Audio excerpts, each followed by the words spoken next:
All right, guys, welcome back to the Imaxit YouTube channel. I'm your host, JD.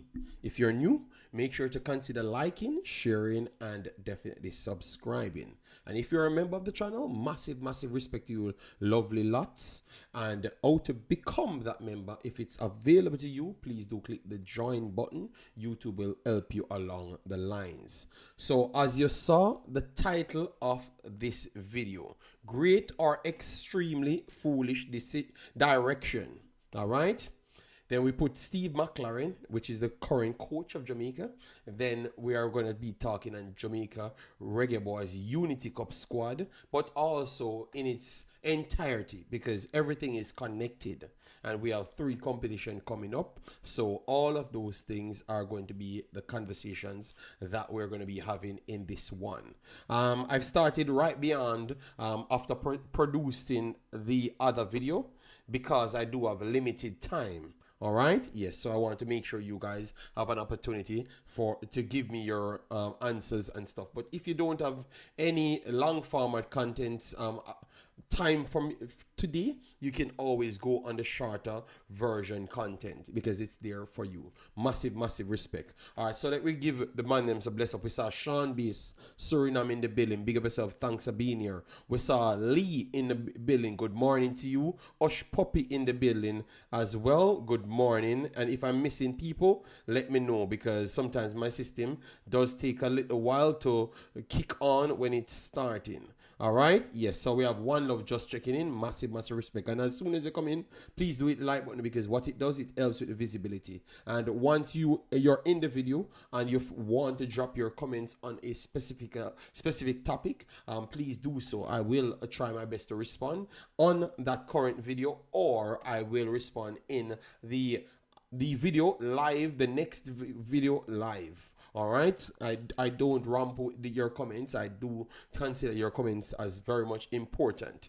One Love, big up yourself. Marla Nestle, big up yourself. Massive respect. So let me slide over to start the dialogue. All right. Dialogue. All right. So we have the Reggae Boyz Unity Cup roster released. I've just done the video separate for that. You can go there and watch it if you just want directly just that conversation. All right. So that we continue here. This is the Unity Cup.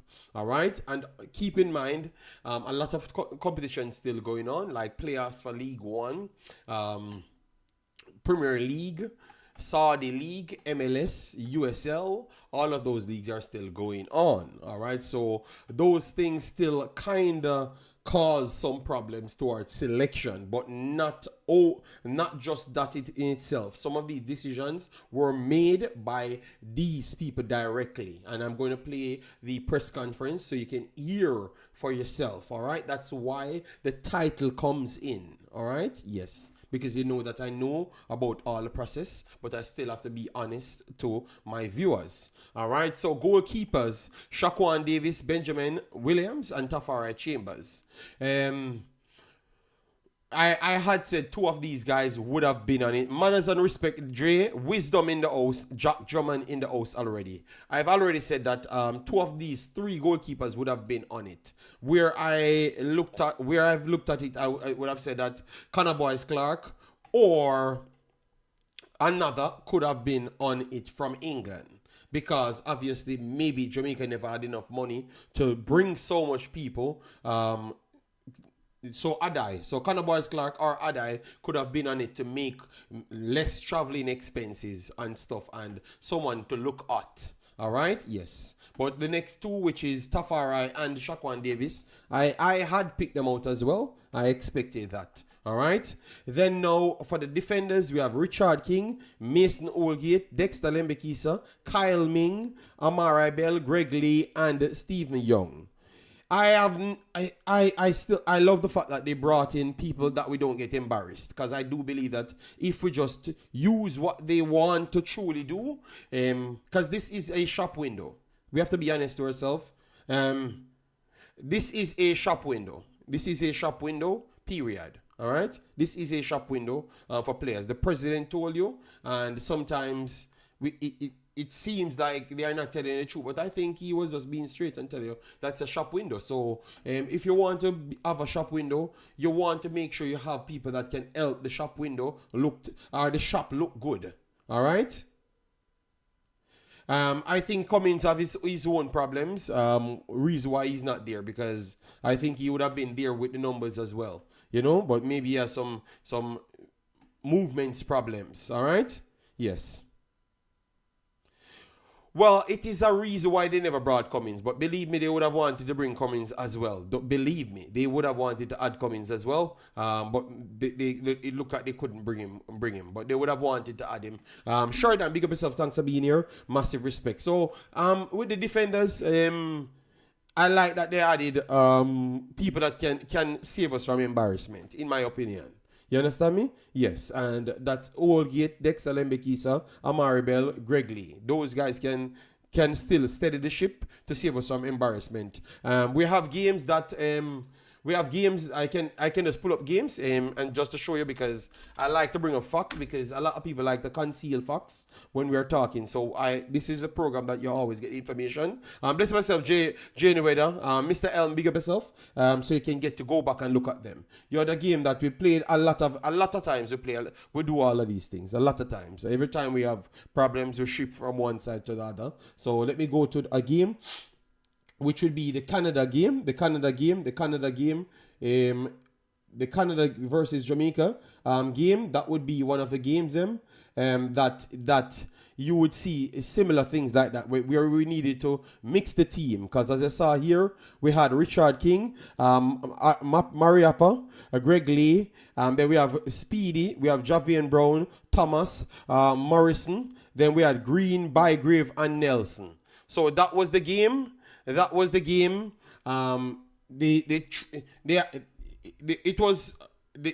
was other reasons, but we had tried this already, and this game could have easily well be 10-0 to Canada. Easy 10-0. So when I heard the coach talking, which I'm going to let you listen, I've realized that he's kind of out of touch, and people feeding him with too much information, because that is like him telling you what he saw on the field, which he explained in a previous video, but yet still telling you what they are going to be doing. You understand me? Which he doesn't know that they have tried this for 55 years, which is to spoon feed people with things that they don't deserve. So they had tried these players, and you realize that, you notice where we started? Richard King was in this team as well. So the story of these guys need opportunity. Viewers, please listen. That's why you're on this platform. They have gotten their opportunity a lot of times. It's not now. Daniel Green is also in this team. It's not now. And if you want, we go to the bench, and you will see others in the bench. Tariq Zimenez got his opportunity. Lamar Walker, Alex Marshall, Peter Lee Vassell, J.D. White, Amal Knight, Ramon Oil. They are Christopher Pearson, Tevin Shaw, Demar Rose. This was a team from Jamaica. So, coach, you're not the first coming to do this. It happened before. We failed and failed miserable. All right? Yes. So I don't know if people conceal these information from you, because when you're talking, I think I can see that people giving him information, and it's not his direct studying. And I think you have to go back and do some more studies. Yes, you're not. This is what they want to tell you, but this is how they want it to stay. But reality keep beating them. You understand me? Reality keep beating them, and every time they have to change the head of things, the head of the state, and try to convince the head of the state to repeat the same action. All right, because you have a certification. That's all they always want. All right, I can understand with the situation as it relates to the Unity Cup. Totally understand that. All right, I'm just talking overall. The way he's talking, I am not so on what he's talking, because you're telling me the truth, and you're telling me that we have to do it this way because this is the way they want it. No, I want you to tell me that I am doing this because this is the way I think it's going to work. Not tell me that this is the way the people that I hear that are not qualified, this is the way they want it. Because that's what he's pretty much saying here, word for word. He's not saying it's his idea. He's saying that this is how it has to go. You know? Yes, and guys, we're talking in general, not just the Unity Cup, because we have the education about the Unity Cup, all right? Yes. So I am okay with the defense based on the players them that's there. We still have to use one of the other guys them, but it will still expose if they are good enough to stay to play at any level. All right. Isaac Aiden, Casey Palmer, Brandon Cover, John Russell, Daniel Green. The midfield doesn't look so bad. This even look better than Jamaica's actual full midfield, to be honest, aside from Daniel Green. We have to be honest to ourselves because Brandon Cover is a solid player. Sometimes he has not played directly in midfield, but he's a midfielder. We saw his quality. And this kid is a shocking conversation. This kid gets chosen off from everything Jamaica, but yet still in the Jamaica team. Yes, Brandon Cover have never gotten respected, which we saw him. They brought him into competitions. He's the best player in the competition, and yet still they said they're going to grow someone else. I think he could have been a solution for Jamaica a long time, if they had believed in him, but they seems to always bypass this kid. So I'm surprised that he's in this, but he's not even the 60-man pool. That makes sense. So I think this was just a filler because they couldn't get more players, either visa or someone else overseas. You get me? I think that was the reason. Yeah, I don't think they actually wanted to select this player because you would have put him in the 60 as well because he has Jamaican documents, so he can play for Jamaica. He played for Jamaica before. All right, so I am confused with that selection. All right, yes, very, very confused, and I can tell you he's better than a lot of midfielders that we have playing in the national team full-fledged today. He's better. Casey Palmer, JD, tell me your honest opinion of him. I think Casey Palmer, remember you have to talk in context, If you're talking about worldwide level, you could say that Casey Palmer drop off. But Concacaf ain't nowhere for we to say Casey Palmer them can't play in. We are talking about a bunch of players that I don't think are ready. None of them better than Casey Palmer, and it's not even close. So even if he's not up to worldwide standard, which you would definitely say that he has not lived up to his hype in worldwide standard, he's still better than everyone we have. So you're gonna pick him based off that. Not based off, he's the one that should save Jamaica and everything. That might not be the case because your competition that you're playing is way elite than what your squad rating is. You understand me? I hope you understand that. So your squad rating might be 76 and then you're playing United States that is 95. So even though Casey Palmer is 76, the rest of your team are 64, are 52. So Casey Palmer becomes the first selectee, but not necessarily the level that will take you to the next, upgrade you. You understand me? So that can be the sense, and that's what you're going to see in Jamaica team a lot of times. Some of these players are better than everybody else, but not better than the competition. All right? But if we don't pick them, we're going to get embarrassed. You understand what I'm saying? So that is what is very tricky for Jamaica team. Very, very tricky for Jamaica team. Bless myself, Joseph Brown. Massive respect. One Love say cover may end up being the stone that the builder keep refusing. That is true. And let me keep it a buck. It's not just this present coach never looked at covers. Al Grimsey did the same. When Al Grimsey brought him in, they made it seem like he's just stopping on a flight to move to the U20s. And you had Whisper in the team at the same time. It's 3 minutes I saw. 3 minutes I saw Cover play football. And there is no way Whisper have the same level of brain capacity as capability to play football like Covers. 3 minutes. You can see what a footballer, what he's going to, like, what he's using to play the football rather than the next one. 3 minutes. You just see that he understands things. And then he went on to the little competition and he was the best player there and it was not even close. And I thought that would have given him an opportunity to get a next look in. And it looked like that gave him an opportunity to not get a next look in. Welsh, the same. Every player that comes look the best. We seems to not have a pipeline for those kids to see a future for Jamaica. They have to go on, after playing the best for Jamaica, they have to go to their clubs and be the best for their clubs. So you have to pick them back for Jamaica. And that is very sad. Whilst the others not doing nothing. They are not playing football. They are not playing any high level football. But you keep on sympathizing for them. So I guess in Jamaica, the only thing we do is to honor failure. Is to honor failure. And by extension, fail Jamaica. And then say that we fail the kids. Yes, we fail those kids, but that doesn't have to be Jamaica on an whole. We don't have to fail Jamaica with failing the kids them. If you fail in the kids them, it's on you to fix that. But Jamaica in its entirety is one Jamaica. So all of these players are eligible for Jamaica. All right? Yes. And all I'm saying here, people, it's all down to the coach to make his decisions at all times. It's not down to me.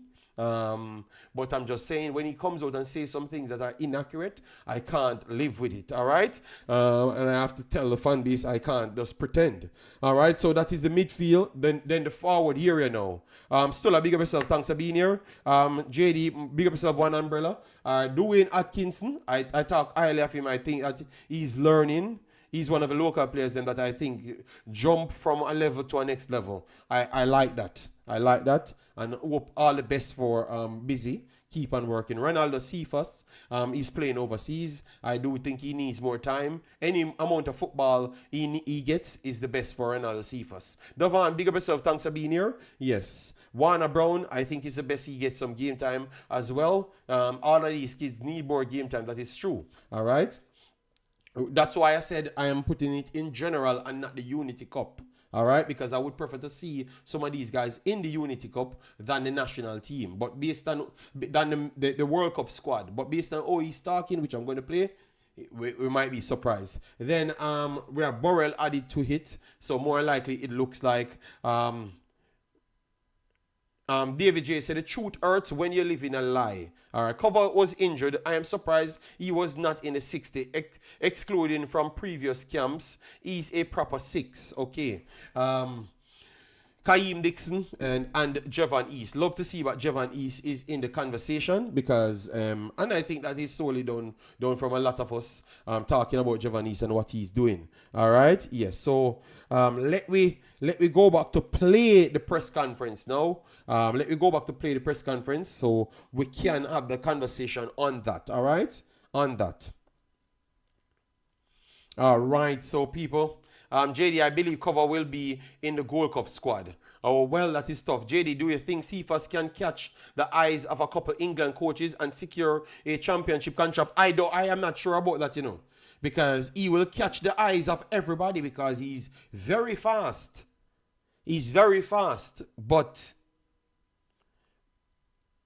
I am not the biggest fan of Cover of Cephas. Because I think footballers have passed that. Cephas is just exactly what I expect a Jamaican footballer to look like. You understand me?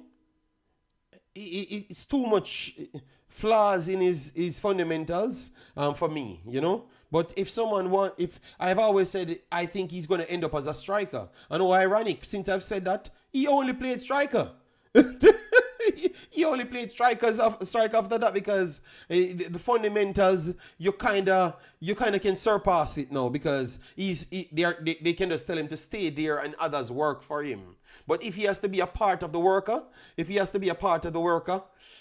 don't think that is his true skill set because that comes with football education and experience, and I don't think he has both. So based off that, I think Cephas is just a striker and still a limited striker. So I don't know what to say about the great Cephas, but I would want the best for him. Hope the best for him. You understand me? But I am not sure. I'm not sold on him, But I'm hoping to see because he's still not old. He's still not old. Old. So let's see what he does in the next 2 years. All right? Let's see what he does in the next 2 years, people. All right? Let's see what he does in the next 2 years. I am trying to find the link, people, for the JFF. Yeah.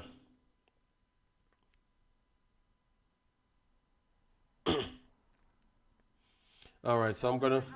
1 second, guys. I'm going to play it, and I'm going to pause it and go through it, because it's a 2-hour program, and then you guys can give me your take, all right? But these are just my takes, on all of the subjects, all right? You could disagree with me, I have no problem, all right? Good morning, everybody. Thank you very much for being here. this time for the squad announcement for the 2025 Unity Cup, Jamaica's first participation in the tournament since 2004, when we had Nigeria and the Republic of Ireland. For members of the media that is just joining us, we kindly remind you as well, please put your microphones on mute, especially when our head coach of the Reggae Boyz, Coach Steve Mcclaren, is speaking. So what we're going to do at this point in time, we're going to put the squad on the screen, and then Coach Mcclaren will be going into opening remarks. Immediately after the opening remarks, then we'll open the floor for questions for members of the media. So that is how we're going to commence. Is the audio okay now? Let me know. Morning. So, Coach, good afternoon to you, and you can commence with your remarks as we get the ball rolling for the busy summer of activities that we have ahead of us. Thank you, Simon, and welcome, gentlemen. Any ladies also who may be on the call. As you can see from the squad, there's 22. I'm just waiting on one more. I'm waiting for certification of papers, documents for one of the squad members to come through. So that will be named sometime in the future before. So there's 22 according to him, and there is one more. So maybe that was Sule. Let me count this first. 1, 2, 3, 4, 5, 6, 7, 8, 9, 10, 11, 12, 13, 14, 15, 16, 17, 18, 19, 20, 21. 21 I'm seeing here. So hold on, let me count again. 1, 2, 3. 4, 5, 6, 7, 8, 9, 10. All right. 11, 12, 13, 14, 15, 16, 17, 18, 19, 20, 21. All right. Yeah, 21. Camp on meeting Sunday.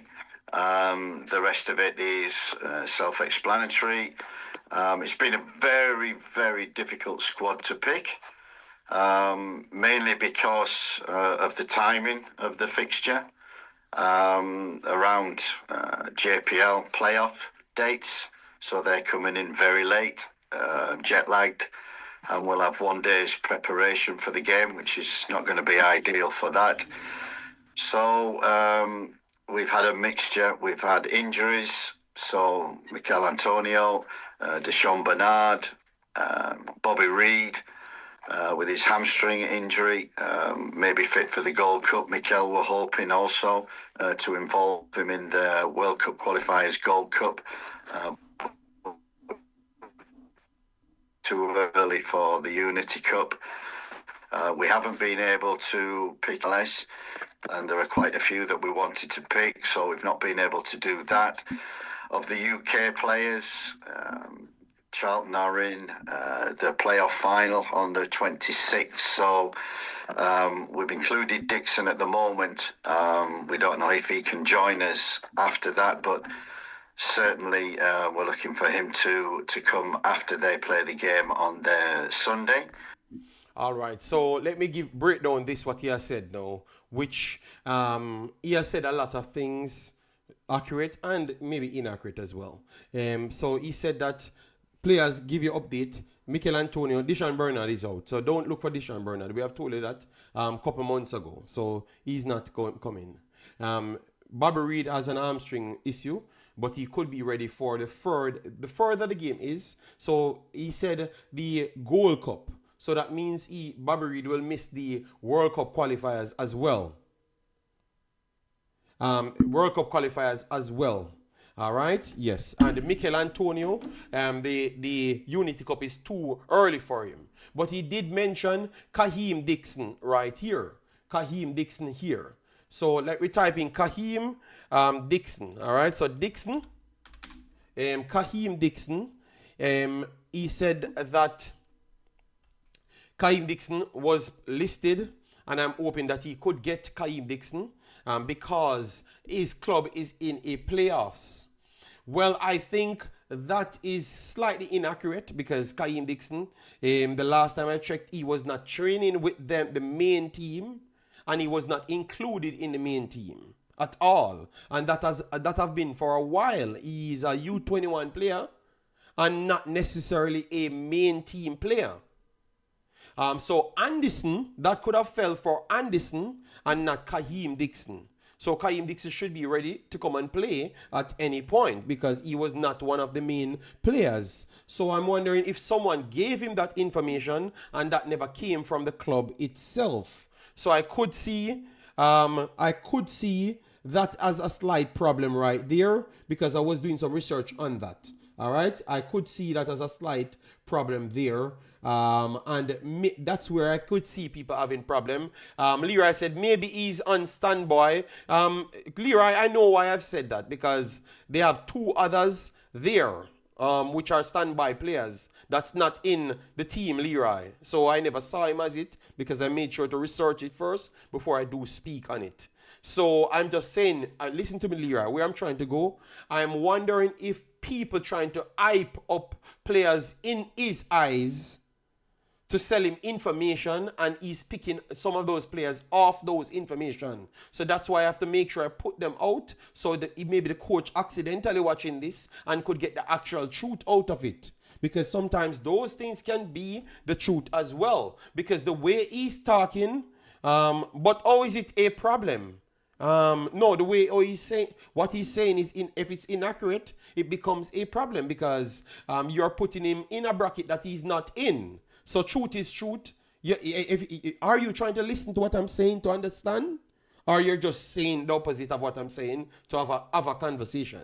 It's not everything you need to have the extended conversation because I've not said anything that is not the facts. So come on, man. I don't know why it's either a bad mind. It's either a bad mind because reality don't exist. Reality don't exist. Just telling the truth. The truth can make you have a better agony. Remember, we all want Jamaica to reach places.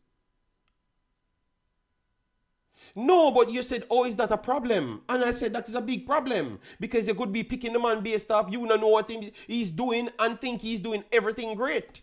When you could have had the next person that could have saved you, whether he's an overseas or locally born, truth is truth. Accurate information is essential. It's essential. Well, truth is truth. I'm answering you. Accurate information is essential because it gives you a better understanding of what you're about to do. You understand me? Truth is truth? Yes, I think I've answered the question. Accurate information is essential because it helps you to put you on the right road. All right? Anderson wasn't listed as well, and Anderson is a part of the Charlton team. He is a part of the Charlton team. All right? So I don't know why these guys have so much defenders. You know, I hope they... Let me... Come after they play the game on their I'm just Sunday. trying to break it down. Truth is truth. And others. We've also got K-Roy Anderson involved in the playoffs. Leon Bailey, Ethan Pinnock, they have their last game on the 26th. Had a tough season. We need them fresh for the World Cup qualifiers and the goal. 3 weeks preparation, so 3 weeks working on top of. All right, so he said it's breaking up, but I'm just giving you what he said. This is things. All right, you see, accuracy is important. Truth is truth. Accuracy is important. Didn't I told you that a month ago that these guys, Liam Bailey, Pinnock, will not be there because it's couple hours before the first match. And it makes no sense because they're not going to train with the team. So you see that accuracy makes perfect sense. So now, if you knew that before, what that accuracy would have done now, truth is truth, is to give you ample time to go out and get someone else because you know the date that they're playing, the time that they're playing, and you know that they can't recover to even get a training the next day, much less to play a match the next day. So by the time they have to train, it's the finals, so they're not going to even get ready for the entire tournament. So accuracy is always essential. You understand me? So that's why accuracy is essential, because I said this 1 month ago and he's just telling you what I've said, which I never needed them to tell me. It's just reality and what is out there as to information. All right, Billy, as far as I see, that is only you and Cranky analyzing this coach speech and picking out the inaccuracy of what he's saying. But it leads to his next point. So I have to do it. because it lead me to know what his decision. Remember, in life, if you want to know me, you have to look at what I'm doing.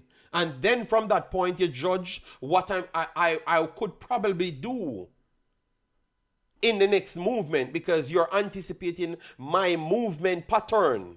JD, oh, him go tell we before the press conference. He did other press conference as well, truth is truth. He never told you that. He said he's still open and looking for people at the time. But I told you at the same time when he said he's open and looking, I told you why I agree with him that he has to look even further, because I know that these guys won't be available. So truth is truth. You're not following my line of reasoning from day one. All right, because you would have known that I've said this. So I'm just showing you that this is the case. Premier League season is not ideal. So they will join us for the World Cup squad. We will break that down as well, Michael Sadler. Long season, playoffs. And again, we need him for the World Cup qualifiers and Gold Cup. 3 camps will be too much for these players. Which I totally agree. Let me know if you guys agree as well. Liam Bailey, Ethan Pinnock should not come. The only way you could have said, oh, let them come, is because they are not actually playing in their team, but their training sessions are equally as hard as their games, if not harder, because you have to plan, strategize for the team. So you're still doing your work and stay ready to get ready. You don't have to get ready, you stay ready, pretty much. All right, so I think that we will take them for the games, and they don't have to play. Once they told us that they can't play, I have no problem. So I agree with the coach right there. So you saw that I'm not biased. I agree with him. Don't know if you guys agree, because some would say that they are not playing for their team, so let them come and play at the Unity Cup to get sharper. I could understand where you're coming from, but if they said the extra pressure, they can't take it, I have no problem. Come straight to Jamaica, come straight to BVI. I'm okay with that, and get your training session in. I have no problem with that one, so that's cool for me. All right. There's 2 players playing in Saudi, where their season finishes on May the 26th. Again, long season, lots of travel. Damari Gray, Damian Lowe.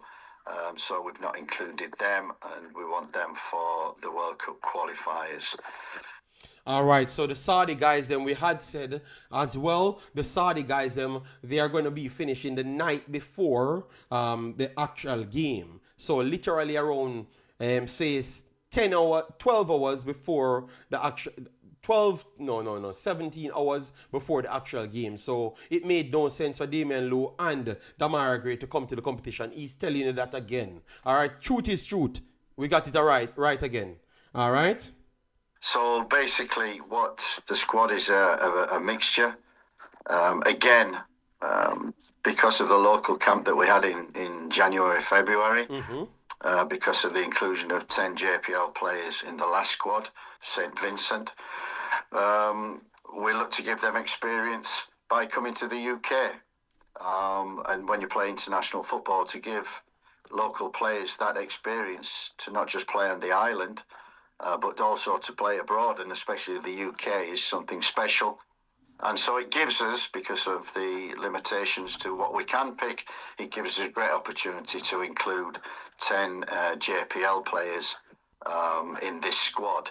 Quite unfortunately, the majority of them will be playing in the third, fourth playoff finals on Friday. Won't reach us until Sunday, so we have to assess them. The others, 1 or 2 names that we may not know and have come back in, but Brandon Cover, who obviously made his debut a couple of years ago against Jordan, we've been keeping a watch on him. And this is an opportunity to bring him in. He can ideal cover at right back, centre back, and number 6. So it's a good opportunity to have a look at him. Javon East, who you will know 3 years ago. All right, let me stop right there before he goes on Javanese, because we want to make sure we break down everything. So he said 2 things. He said because he gave the local playing players an opportunity before in the friendly, Trinidad and all of those things, and then they came on in the St. Vincent game.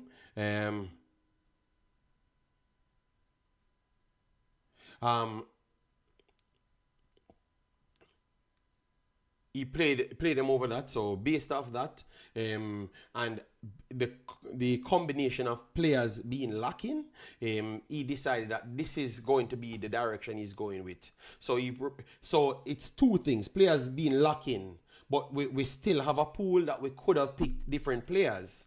But he decided that, okay, these guys got the opportunity on the island. I choose to select them. I choose to select so much this time because I want to give them outside experience as well. Outside experience as well. So the selection of these players were not down to, because everyone is not available. The selection of these players are down to the coach said that based on his pathway that he's trying to enforce, he thinks that this is the right time to give these guys an outside look. All right? So he's giving them that. And perfectly, because he doesn't have A1 available, he's going to use A3 or A4 at this point, because A4 or A3 could easily become A2. All right? So that's him showing some respect to the local football. All right? Yes, but that's what he had said right there. So it's not necessarily down to the players that are not available. He said that because these players are not available, I decide that I'm not going to go for A2 or A3. I'm going to slip down to A3 minus to A4. You understand me? And see what I could get out of this. Because if I can find one or two, it's still helpful to my pool, which I can see where it's coming from. But I still believe that A3 and A2 plus or A2 minus would have had a better opportunity to showcase to you that they are ready for A1 position. You understand me? That's what I could have rebutted that statement. But it's you, the coach, and you said you're going to do it that way. I can't fight you. All right? Yes, let me know your thoughts on that, people. Was his last game for Jamaica. He's now playing in the top league in Israel.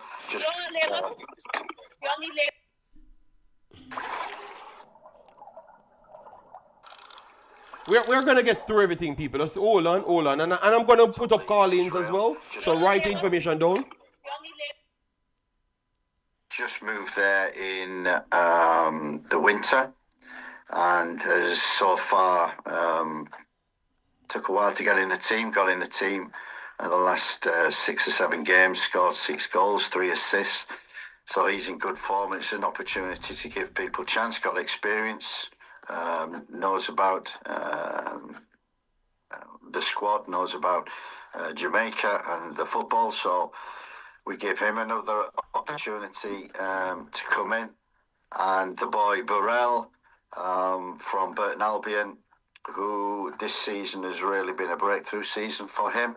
And he has scored 11 goals, 2 assists in League One for Burton. Yeah. And we've watched him, and it's an opportunity. And so for some, it's an opportunity to get some fitness back in, because they finished on the 10th of May, the likes of Lembakisa, Holgate, Bell, Lee, Isaac Hayden, Casey Palmer, who's been injured, needs minutes to play. So it's an ideal opportunity for them to get a little bit of fitness before the World Cup qualifiers. And for others, it's an opportunity. We brought John Russell back into the squad because he's been doing very well, scoring goals for Barnsley. Give him an opportunity. And hopefully we get Kaheem Dixon from Charlton after the playoffs. All right. So he talks about talks about people taking the opportunity. So some it's for opportunity and some it's for fitness. So I think that is very much self-explanatory, which is some of them are first team players, but because they have not played so long, they have to keep them in the loop. So Aiden and those guys that their season in the championship finished fast, he just wants to give them some minutes. I don't think that, I think they need to be there. Coach, they need to be there, because if they are not there, I am telling you, it might just end up very bad. So I think big up yourself, Dockland. Massive respect. Thanks for everyone coming in. Please do it like button. Get us over 100 if we have not passed 100 already, and then get us over 200, because you know that we like when it goes over 250 and those amounts, so it can get to reach as further as possible. Yes. So the coach saying that those guys came in for fitness, but I think those guys needed to be here, blood. All right, because I understand that a lot of people say we should just pick all JPL players just to find out. No, I don't want to find out. I am okay. I know you guys like the war. I don't want the war. I want Jamaica to be good, and I'm not in the foolishness. So I don't want no full JPL team. I am okay with these players coming in to help us.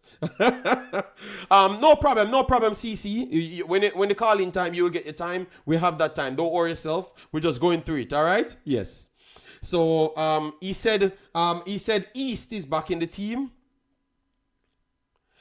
East is back in the team, based to come and play for his position and stuff. He's playing in a quality league according to him. So he said, based on him playing in a quality league, they are giving him back an opportunity. Burrell season in League One have been very good, which I agree. He kicks on good.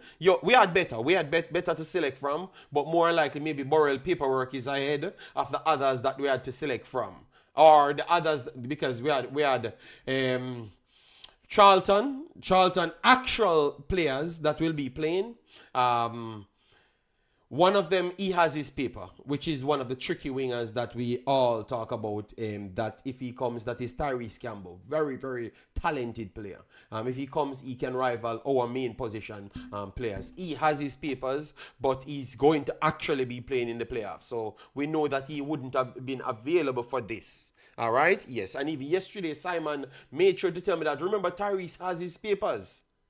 So my question to ask you guys here, so why Tyrese never be on this, and we see Tyrese? Why we never put Tyrese's name on it and then said we hope he comes because of the playoffs? That's where people could say that the coach is conflicted, because you put Dixon on it and say the hope he comes because of the playoff. Well, the next man we sure know he's going to be playing because of the playoff, but yet still his name never be on it, and he has papers. So we can't talk like Mothersill. We will say that maybe it's paperwork. Why Mothersill? No, we know, Mr. Man. I'm just trying to show you that. Some of the statements, not making any sense. Truth is truth. That's what I'm trying to show you. Some of the statements, brother, it's other reason why some of these people getting picked. It's not the other reason. What he's saying, and people clearly could see that. That's all I'm saying. But no problem, let me continue. All right, so Burrell did well and East did well. Both of them deserve to be there because they're doing something. All right, so you saw that we're not biased. East, I've called for East in the team a long time ago, and I am okay with him being in the team. So there's no bias here, straight football. All right, yes, so that's what the coach had said right there. Continuity to get people fitness level up for the World Cup qualifiers. So those are the players that we know will start aiding and those guys, and then some has to take their chances. So this is a window for the World Cup qualifying squad according to his statement. All right, so if East shows that he could give something, that means he could end up in the World Cup squad. All right, so I don't know about the other guys that did not play to end up straight in the World Cup squad, because Tyrese, as what we are saying, Tyrese might be in the World Cup squad. So that was just based on what he did at Charlton. Why he's going to be in the World Cup squad? Because he's not going to get an opportunity here. All right?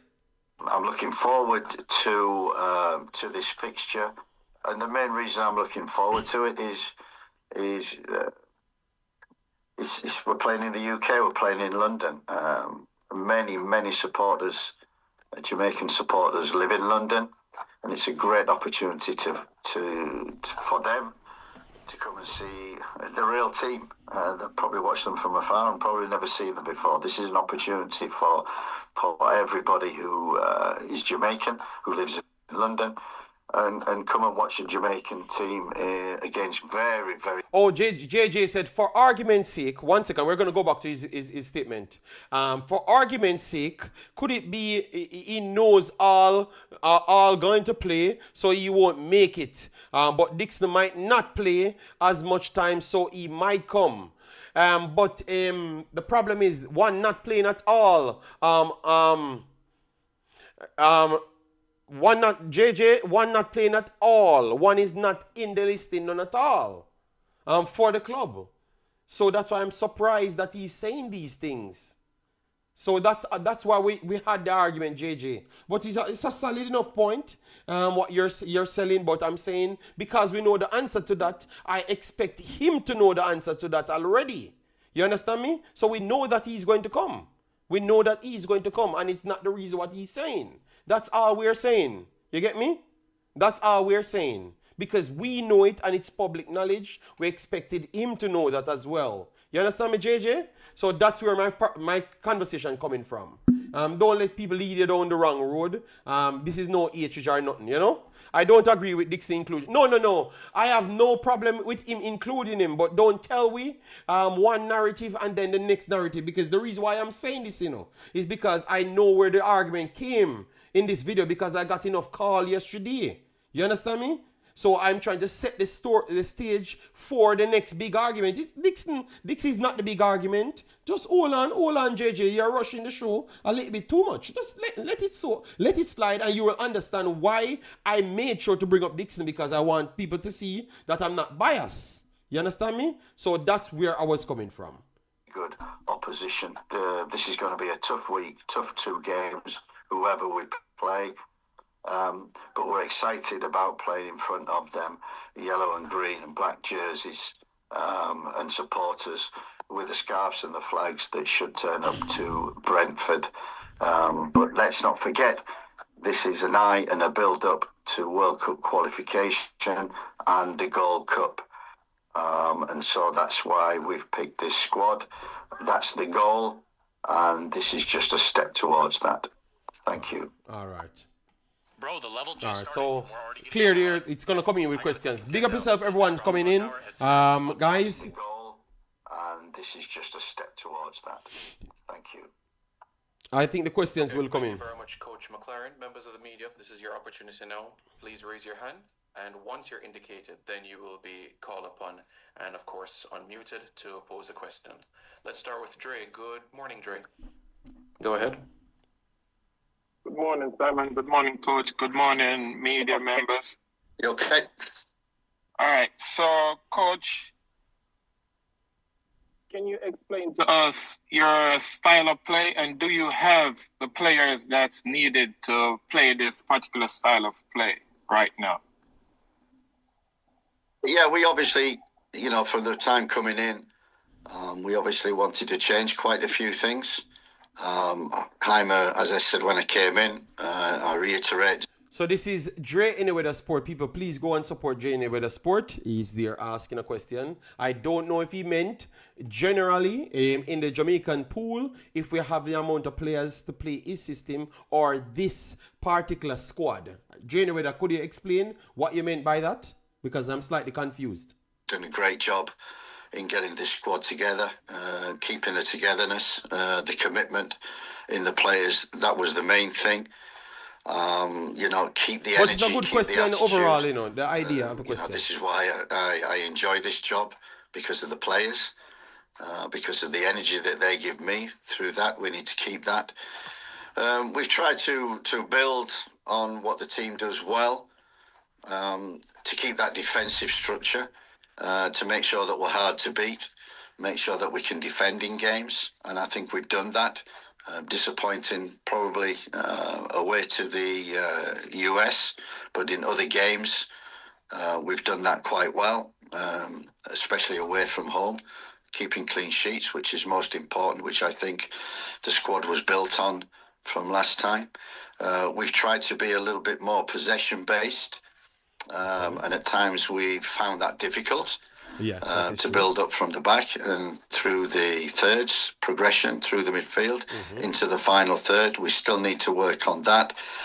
though the last two games, and especially the last one against St. Vincent, we had a little bit of an idea that we were improving in that respect. And I think Isaac Hayden has been a big plus for us coming into that position. We didn't have him for the first three camps. Latty did a great job, but he's come in as a number 6, give us stability. We need to build from that. We didn't have Casey Palmer because of injury, but I think Bobby Reid was excellent, putting Damari Gray on the 10 position, released him to be more creative. And when he plays in that position, he can be creative. I thought with Cephas starting the game and on the left-hand side, normally an impact player, but I believe he's someone who can start for Jamaica and make an impression from the beginning all the way through for 90 minutes. And he did that in the second game against St. Vincent. And we love his pace. On the right-hand side, obviously, we've got Bailey and Dixon, who are hoping to recruit a couple more before World Cup qualifiers, Gold Cup. But certainly, we want to exploit this pace that we've got. And I think the key thing was, in that second game, was the introduction of Warner Brown. And I think it gave us a different dimension to the game than we played in the first leg. That is true. Where we didn't really get behind opponents, but Warner Brown gave us that. Yeah, he presses speed, runs in behind, always on the move, always running, being the first one to press. I think we've not had that. Mikel Antonio gives you that before. So we want to build on that, be strong defensively, be more creative, and can we play through midfield, but use our speed and creativity in the front 4 positions. So yes, have we got the players that can do that? We certainly have. Have we got enough time to build that? Certainly we have not. But this period of unity, World Cup qualifiers and Gold Cup, the key thing is qualifying, getting into that group stage for the September, October, November camps. And by that time, I'm hoping that we have a settled squad. We know what we're doing, strong defensively, can play through the midfield, and a front 4 who can cause opponents problems. Thank you. All right, good question, Dre, anyway, though. He said a few things that we agreed. We agreed that Warner Brown did press, which I told you guys. We had even an argument and people saying that that was not the case. Well, he saw it the same way, and I kind of agree. Not because I said it, but that was just the fact. We don't know the level of how Warner Brown can press. That is one thing, so I'm still waiting to see that. I'm hoping that he gets the opportunity against bigger competition and we can get to see that, all right? So that's Warner Brown.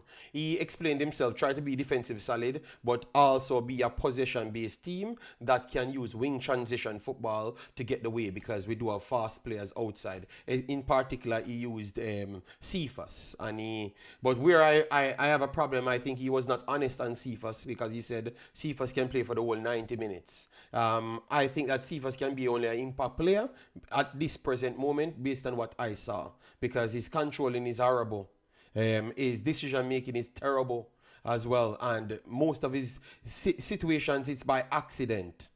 It's by accident, the reason why he end up in positions, because you can clearly see that he's not designing how he's going to end up in the position, and that is my biggest problem right there. His pace, agreed that he's fast, but all of the Jamaican players are very, very fast. Liam Bailey, very, very fast. Damar Gray, very, very fast, but way more skiller than everybody else. Who else you would say fast?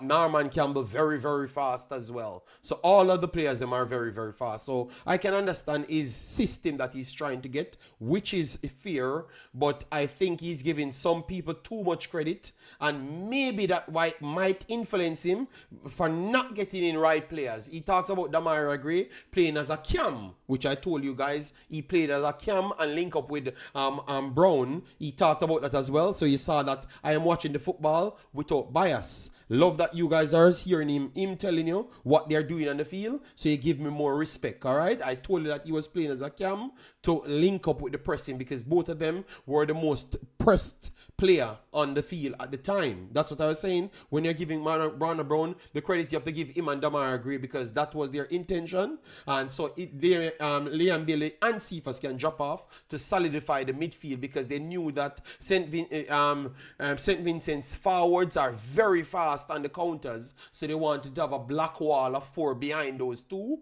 And that's why you couldn't see the consistency on the forwards because of the threat that St. Vincent actually possesses. They couldn't press with 3s or 4s because they weren't comfortably enough to show if they can pass it back to the forward guys. So I think he broke it down, but some of the players that he's giving extreme respect, I think he might use that one game too much. All right? Use that one game too much. All right? Yes. So, JD, hold on, JD, I will remember you said Cephas is just an impact player because you are known to change your argument. Players improve. I said he's a young player, so let's see what he learns over the time. That's all. But based on what I saw now, I think he's just an impact player, not from start to finish. The start of the game, the man literally failed control 4 balls. 4 balls. Go and watch the game. The first, everybody cursing him on the live stream. Remember good. The first 4 ball he gets, he couldn't control them. And one of the players have to be telling him, please just get your positioning right, and then the control will come easy. And then he went out there and controlled the next ball after Aiden talked to him. Aiden talked to him 4 times in the game, big man. So please, don't try style me and you know that I'm honest with providing education. I'm not trying to play middleman. Anybody will claim to say they want to be balanced and middle, them are lied. Them just to try to look people to like them. You understand me? I am not looking people to like me. I'm telling you. So when you go back and watch it, you will see it. So that's my honesty coming out. So when you go there and see it, you will come back and give me my credit. But I know you're not going to because you're a part of the Fight JD group, you know, so it's okay. Anyways, let me continue. For who can cause opponents problems. Thank you, Dre. I appreciate that. We have to move on. Jason, go ahead. Good morning. Morning, Simon. Morning, Coach. Jason Hall, Jason. Guna TV here. Just have a question on the list. I made note of one player, only one player on this list for the Unity Cup that is not in the Gold Cup preliminary squad. It's a player that I think a lot of us have wondered where he has been. We've been tracking his progress as well as you have, I'm sure. So what was the thinking behind his exclusion from the Gold Cup roster, and that is namely Brandon Kova?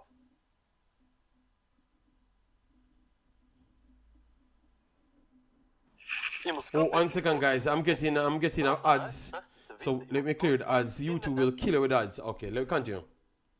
Gary Paul, big up yourself. Thanks for being here. All guys coming in, massive respect. Please do like, want to share, and subscribe. Get involved and call it as it is. 1 second, people. Jason, I think the coach is frozen at the moment, so we're just... Hello?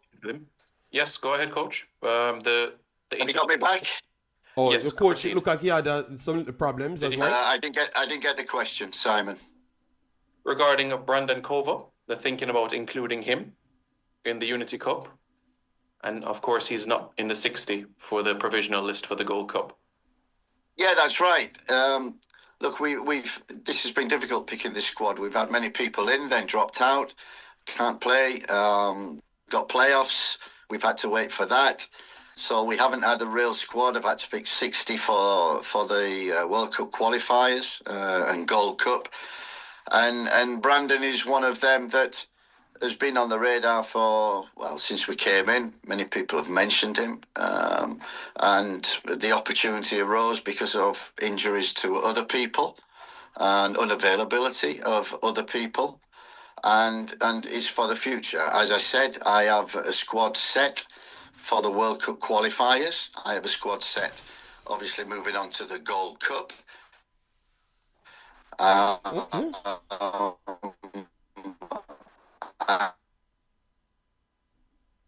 And the coach is having some difficulties, guys. He's going to come back soon.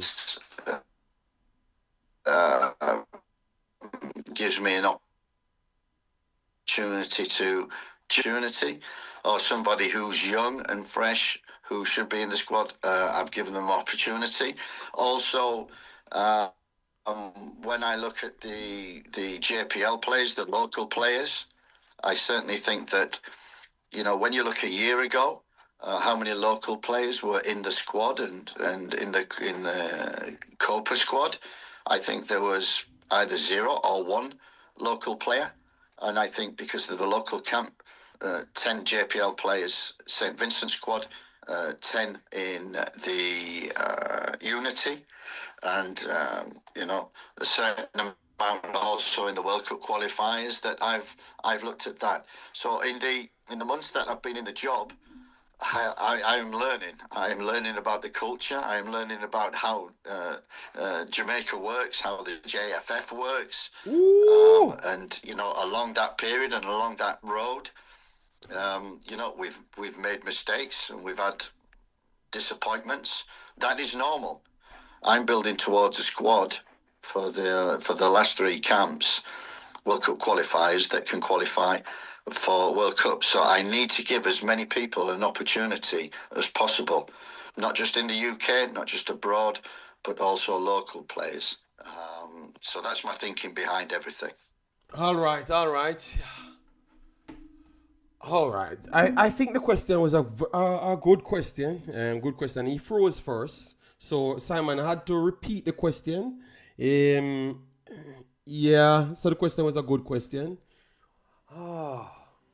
The way he answered it, I don't know. I think he first let me break down what he said. First, he said he has a fixed squad. So that means he's planned for a squad. He has his plan already, so he knows who is going to be in the team, right? For both the next 2 competitions. But yet still he says that people can play into the team. So if you have a fixed thing, that means it can't move. So how can somebody play into it? So I could see where people get confused based on what he's saying, a lot of things, but also saying pretty much nothing right there. Because it confused me. Let me know if it confuses you guys as well. He did turn on to say that he's learning. He gave local players more opportunities than anyone else. Then he says he's figuring out how the JFF works as well. So I am still confused. What he wanted to say, people, please tell me what he wanted to say, because I saw it kind of jumble up. Like he's saying that, listen to me, I am just trying to balance. Let me try see what he's trying to say. People get injured, people unavailable, and based on that, I have to go to the rest of the pool and I had to pick from both sides to make sure it balanced. So Kova was a very good player, so I gave him back an opportunity, just like how I'm bringing in local players. Because I've learned what the JFF is. That's what I think he's trying to say, But maybe he never put it all together. So let me know if what I have said lean towards what he was trying to say. Let me know. But I think the question was a very good question. I want to think that it was a very good question, and it shouldn't be so confusing for him to answer. I don't know if it's because of his connection got cut out, the reason why he struggled to answer it or something. Make it seems a little bit more harder. But I think that's what he was trying to say. Like he was trying to send a message. Man trying to say, listen to me, Duckland. I'm not going to call that man name. But okay, so you're getting the same thing that basically it's just a random pick. Okay? Let's be honest. All right? All right, so I'm taking comments. Travis, tell me what the coach trying to say right there, Travis. And tell me what all of you guys got it. Because it was confused.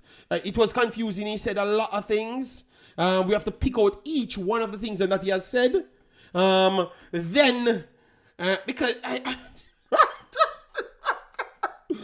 the man just pretty much tell you, say, him people run him head. That is a big impact on how him do things, because these guys were not available. So if I'm going to pick an Englishman, I have to pick 2 men from locally as well. That's what I think he wanted to say. All right, yes. In other words, because you know why I said I'm leaning towards that more is previous statement that he made 2 days ago. All right, hold on. There was nothing confusing me. He's looking for someone to impress. Okay. All right. Thank you, Sian. Sian, glad that you're in the live chat. Long time no see in the live chat. Cece said, JD, I think he's saying that he has players in mind he wants to select. But 1 or 2 can get into this still. Okay. In the beginning, he said it was all the circumstances of selection caused him to go for cover. But my main reason for asking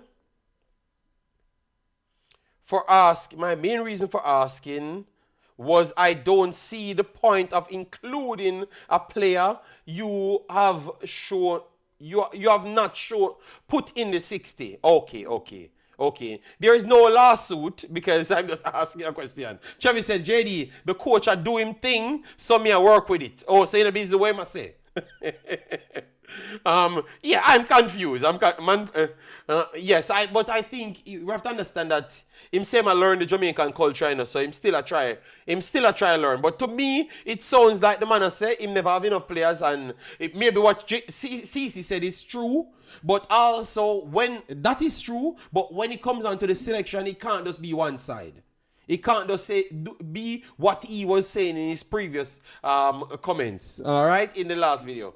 Coach sounds, my God, Jeremy Lee, I disrespect the coach. I said the coach doesn't sound sensible at all. Oh, my God. I'm not going to go so extra. I really don't think the picked Javan East and Dwayne Atkinson, those were forced on him. No, Low. Low, I'm very sorry. Javan East played his way to relevance and has been playing very well. If you had told me that Kaim Dixon and those guys were forced picked, I could believe that are JPL guys. But we can't we disrespect the other man we are play good. Javan East are play good, people. Kaim Dixon them not playing in the football. That's why I can always talk about Kaim Dixon them. They are not playing at all. So,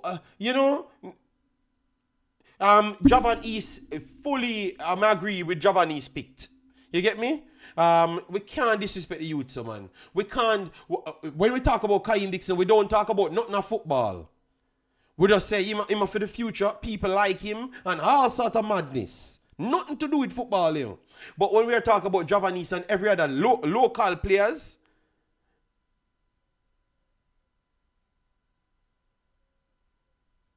yeah, but that's what I'm saying. When we talk about other players, them are for the future and them are the greatest thing and people love them. But when the other man perform and them local barn as well, we don't really like them because them older. So is it that we like younger players? Is it that, no, I'm just asking the comment. Is it that it's a younger player we are looking for rather than players playing good? Let me know what you guys say right there, because I don't really like that. No, Wisdom, me not ask if we East play for him spot. I called East to get a look in. Okay, so it's low Odell saying him just go for young players. You don't agree with Odell? I am very sorry, but if a man can get me to the World Cup, I am picking him over any young player, and then young player have to learn from him. You understand me? I can't, young no guarantee no success. Young more likely guarantee more mistakes.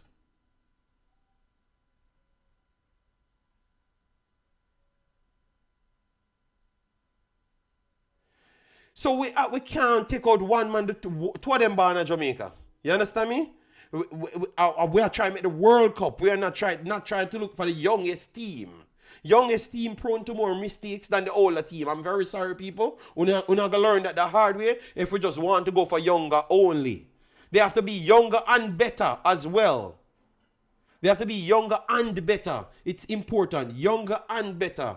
Not just young and them have some potential for the future. No, you have to be showing some of those potential. No. You understand me? Balance between young and old. But also what you're doing as well, truth is truth.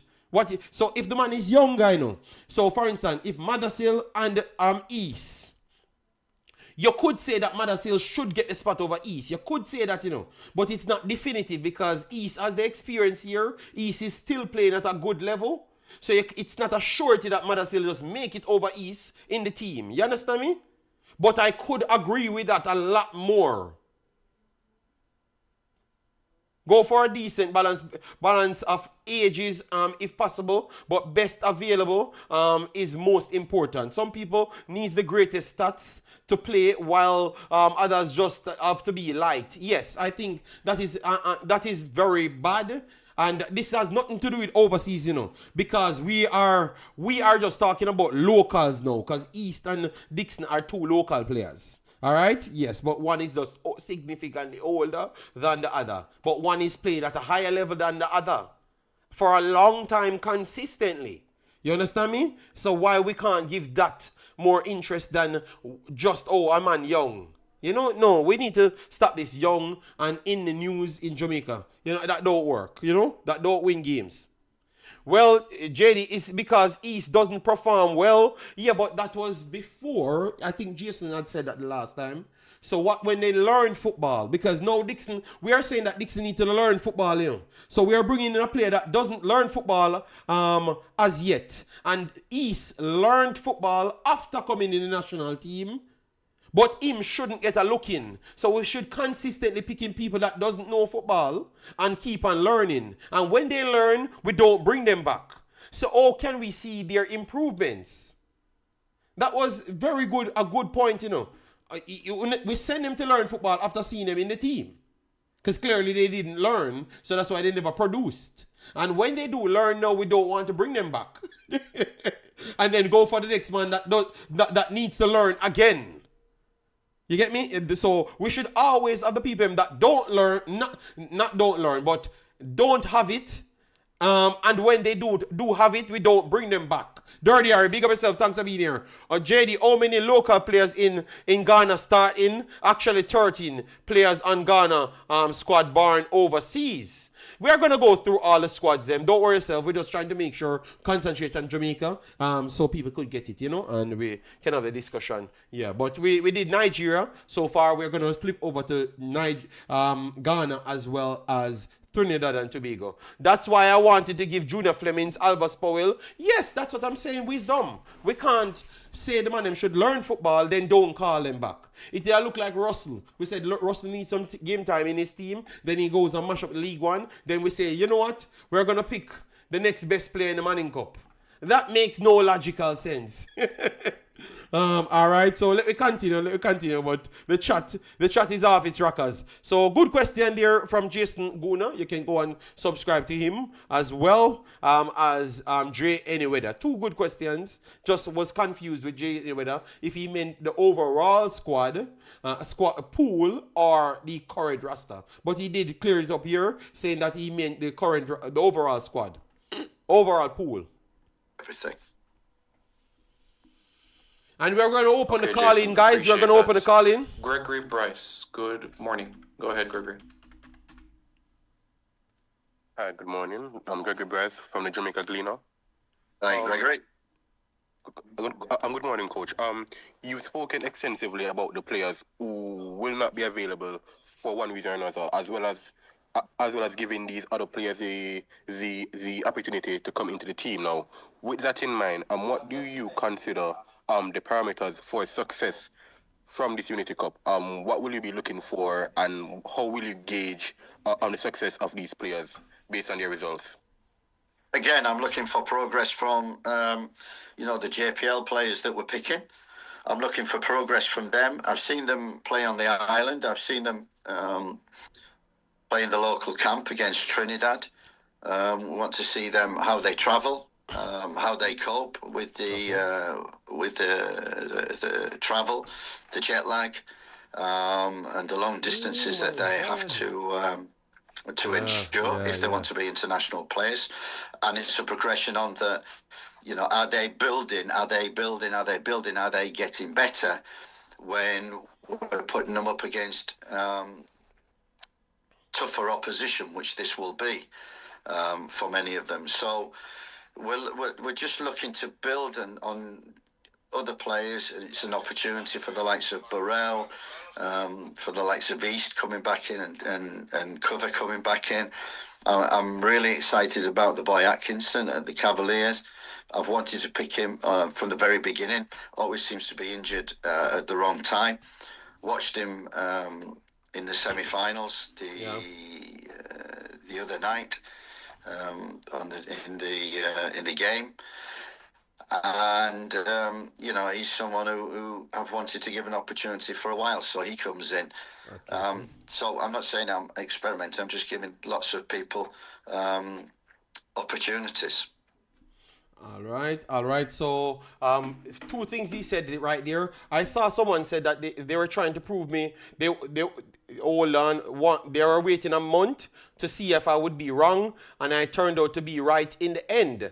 All right. That is Josette Smith. Thank you for being here, and thank you for being honest as well, because a lot of people don't come back after proving that I was right, and I think maybe that is something that stalled me, my progression as well. Yeah, that is true. Respect and thanks. Then we have a super chat coming in from Andrew said, like up people and share. Well, I just checked and we are on 133 likes. So let me try and get it to 200.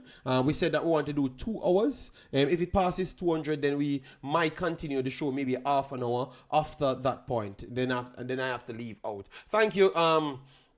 Miss, and hope all is well with you and the family. All right, we have Nicky's in the building. Big of yourself, Nicky's. Sell me out always, but glad that you're up and running. Yeah, man. So what the coach said there, he's saying that he wants to see what these players are made of. So saw them in their own elements, which is in the Caribbean region. He wants to see how they deal with jet lag, because if they want to be professional players and international players, this is what they have to deal with. All right, which is true. He said that Busy, he wanted to see Atkinson a lot, but he was always injured. I had said that I think out of all the young players them in the wing areas, Whisper, Kaim Dixon, and all of them, I think that Busy's development looks like he could display it at a higher level than both of them, in my opinion. At this point, I think both of them has a higher ceiling than him. But at this point, I think Busy could be the one, big up yourself, Marco, could be the one displaying it. And he's saying the same. So I want to say that's, and I said it before him. So if someone agree with that statement, they have to give me the credit, not the coach, because I said it before him. I said it a couple of days ago, and people beat me. But he said it, and I want to say that it's not a Cavaliers bias or nothing. I want to say that if you watch Busy and what he's doing, I want to say that you could clear the seat if you know what to watch for each position in a player. And that's why I came to that same conclusion as the coach. So I do agree with the coach there on giving Busy an opportunity. I don't know if he can cut it at the elite level, but that doesn't mean he's not better than the next two that I've just said. Because you cannot cut it at the elite level and still better than them, because they are not at the elite level as yet. Yes, float management, I need my credit, because if people give my credit, they would have learned that I was learning in damn school.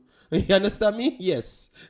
It's crunch time, no time to play around. Well, he said he doesn't have players, and he's not trying to play around right there. So that's his thing, you know, that's his thing. I think that was also an understandable question to ask, because he's coming from Jamaica, so he wants to sell the hope to our local players. JD, the squad is balanced to me. That's what Travis says. All right. Why, Travis? You can't tell people that the squad is balanced today, big boss. Let me see the likes. Okay, the likes still need 50 more likes to pass the 100 people. So we have 230 here, so we still need 50 more. So get the likes up so we can get there, and let we continue. So I think he answered that decent. And I actually agree with him right there. All right, so I still agreed with him a few times here. All right, thank you very much, Bryce. So that's Bryce. Mr. Taylor, good morning, sir. Go ahead. And as you can see, thank you very much for bearing with us with. Oh Lord, they said Mr. Taylor. Okay, all right. Well, let me see, because it can't be the person that I have in mind. So let me make this play. Mr. Taylor, who is that now? Internet connections. Go ahead, Mr. Taylor. Okay, can you hear me? Please go ahead. Yes. Go ahead. All right, then you could hear me, right, Coach? It is exactly what I thought. Loud and clear. Okay, Oh perfect, my coach, God. because we have Hell to and hear each other Podos on this now. one. So, Coach Jay Taylor here, and this question that I have is a lot of fans. This is Oh. what's going on in the fan base. When it comes on to this specific player, I don't know if you know the history of Jamaican football. We're not going to go into it, but we had players like Walter Boyd, Jermaine Yu, Tuffy Anderson. These three players had one thing in common. They were some of the best players in their position, but they weren't able to make the national team. No, we have a player in Ravel Morrison, who is a fan favorite in Jamaica. And he hasn't even been in the 60-man squad. The fans have been waiting for him to get a club. We know it's a lower division club, but he has 21 goal contribution, coaches player of the year. No, it's a lower league. Coach, what do you say to the fans who thinks there's a petition out as well for the player to get back in the team? What do you say to the fans who thinks you have a personal vendetta against the player? He hasn't got that plate. Oh my God. Onze klanten geven er Midley app. Oh, 1 second, people. Ads came in. What the hell? What the hell? The man asked. Yo, this brother is the most controversial. You have a personal vendetta against the player. He hasn't got that plate. Oh, hold on. Oh my God, this dude. Oh, let me ask a personal question. And I know he might be watching as well. Does Jay Taylor has to do things in a manner that comes off like he wants shock value? Because he was asking a solid question with good enough things, you know. Then vendetta end up in the questions are no. It was leading towards a good question, but goddamn. Let me hear that end up being not so much a good question in the end when it was a very good lineage of the question. Oh my God. I think this man is mixed between want to ask something good and want to get shock value as well. Oh my God. Oh, let me play the coach answer. Oh my God, this is, oh my God. Oh. I love Ravel. I worked with him for a year in Derby County, and I loved him as a personality, as a player. Fantastic. And there would be nothing better for me than to be able to pick Ravel at the top of his game. Everybody, it's not about the past. So you can't live in the past, and we're living in the now, and we're living in the future. And when I look around at the players, and the first thing I say is, okay, what league are they playing in? What is the quality of football that they're playing in? So that standard dictates where that player is at that present moment. Now, Ravel at that present moment, and I've spoke to Ravel, I spoke in the summer when we called him up, in the winter, when we called him up for the US game, just to get him involved and see his smile again and get him playing on the field. And I said to him then, you know, we need you playing in a tough competition where you can get up to the standard, where you're demonstrating week after week. Now, the Dubai third division is not of that standard. There is no way that I can even watch him on video. There's no way I can see him because Y-Scout or whatever does not have footage. So therefore, I don't know. I know the level because I've seen the level. I don't know his but I've said, and I spoke to him before, and I spoke to his agent. You know, the requirement is to play at a higher level to demonstrate playing at that level. And all right, he has said a lot, and let me try to break down what he has said, and then talk about what Jay Taylor asked as well, because it leads into him saying some things. All right, Jay Taylor finished his statement like asking if the coach has any vendetta against him. So anything, so he's already making it seems like the coach already had a problem with Ravel. So the coach respond would have to come off a little bit different to say that I have nothing against Ravel. I like Ravel. I would love to pick Ravel. All right. So he already put the coach on his back foot, and that's why sometimes it's not good to come off that way. You understand me? I think he did it for shock value, which he clearly got the shock value because the coach face looked like the coach eyeglass wanted to drop off.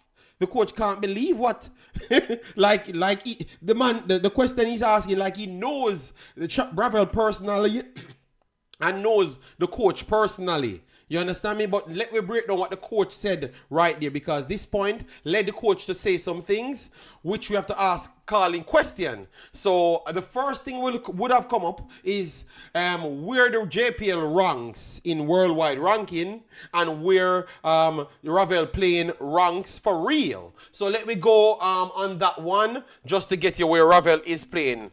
Ravel Morrison. So Ravel Morrison is playing at Precision FC. He's playing at Precision FC right here. So we're going to take Precision FC and ask you where, which is United Arab Emirates. That's the league he's playing in. All right, we are going to pull that up. All right. So, all right. So this is his club right here.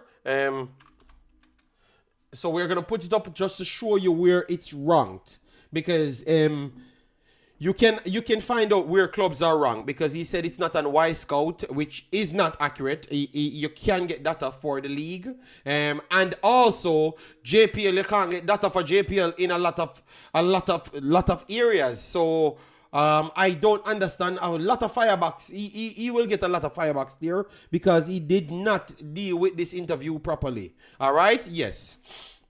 JD, he still did well with the question, JD. Okay.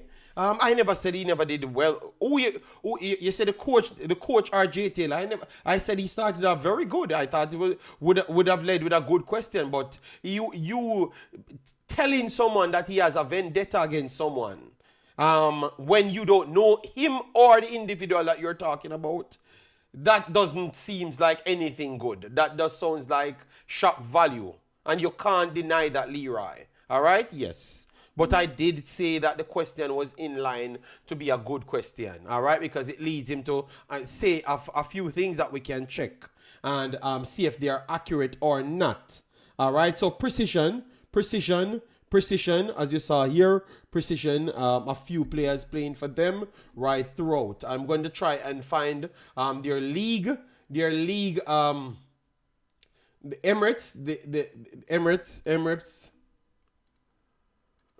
All right, so Emirates world football ranking.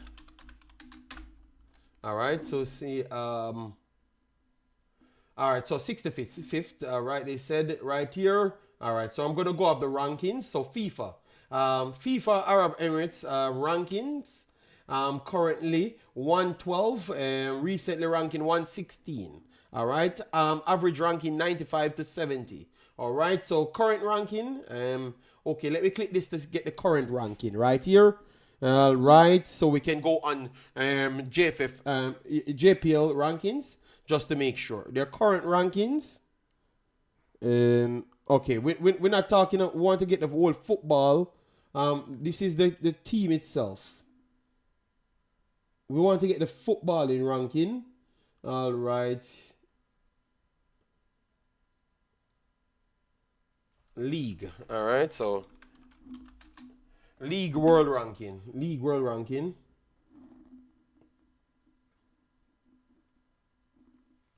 Club. It's club leagues. Club.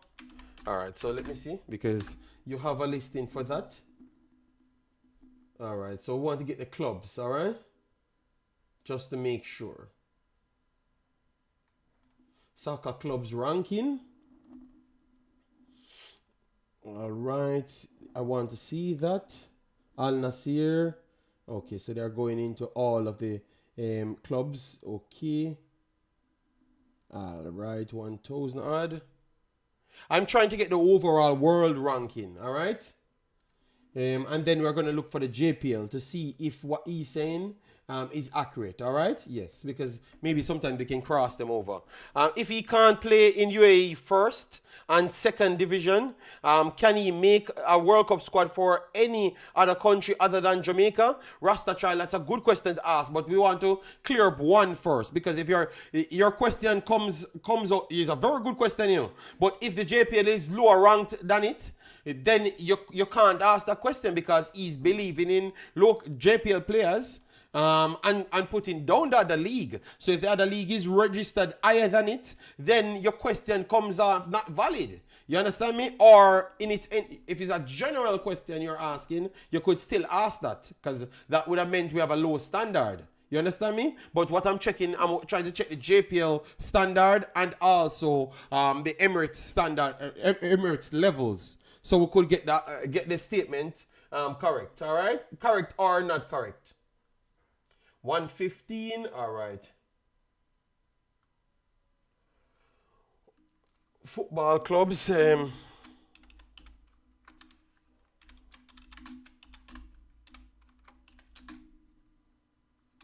World ranking. Football clubs world ranking. All right. Let me see if they have it, because I got it the other day. So why am I struggling to find it? World Club Soccer Club Rankings, Database and Statistics, Club Coefficient, UEFA ranking. All right, I want a world ranking, because the UEFA might not have other clubs in it. So that is my problem right there. All right.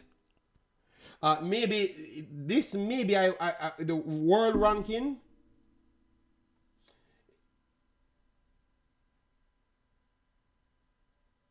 I think they're doing it from regions. All right, so let me try see if this makes sense. All right, Paris Saint-Germain, Inter Milan. All right, let me see.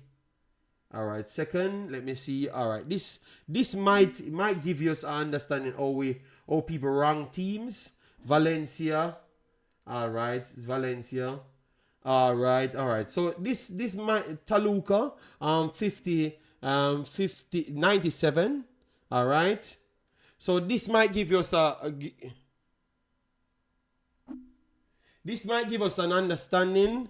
So let me try get this one up, people. Let me maximize this, because this is like a. All right. So this is giving you. All right. So let me see how highly they rate them. Deportivo Alvarez, Sparta Praha. Real Sociedad 113. All right, so let me see how far JPL team drops. All right, none in the top 3. All right, Toulouse. Let me see anything from our region. Karabakh. All right, Russia. Udinese, Italy. All right, we have France right there. So we have no team as yet from the MLS. Russia again, Lokomotiv Moscow. Malmo FF. Tigre, that is Argentina. I'm looking to see if I see anything from our region. All right, not even on page 6, nothing. All right. Make sure it's the third division. You find, yeah, man, we're gonna find it. We're gonna find it.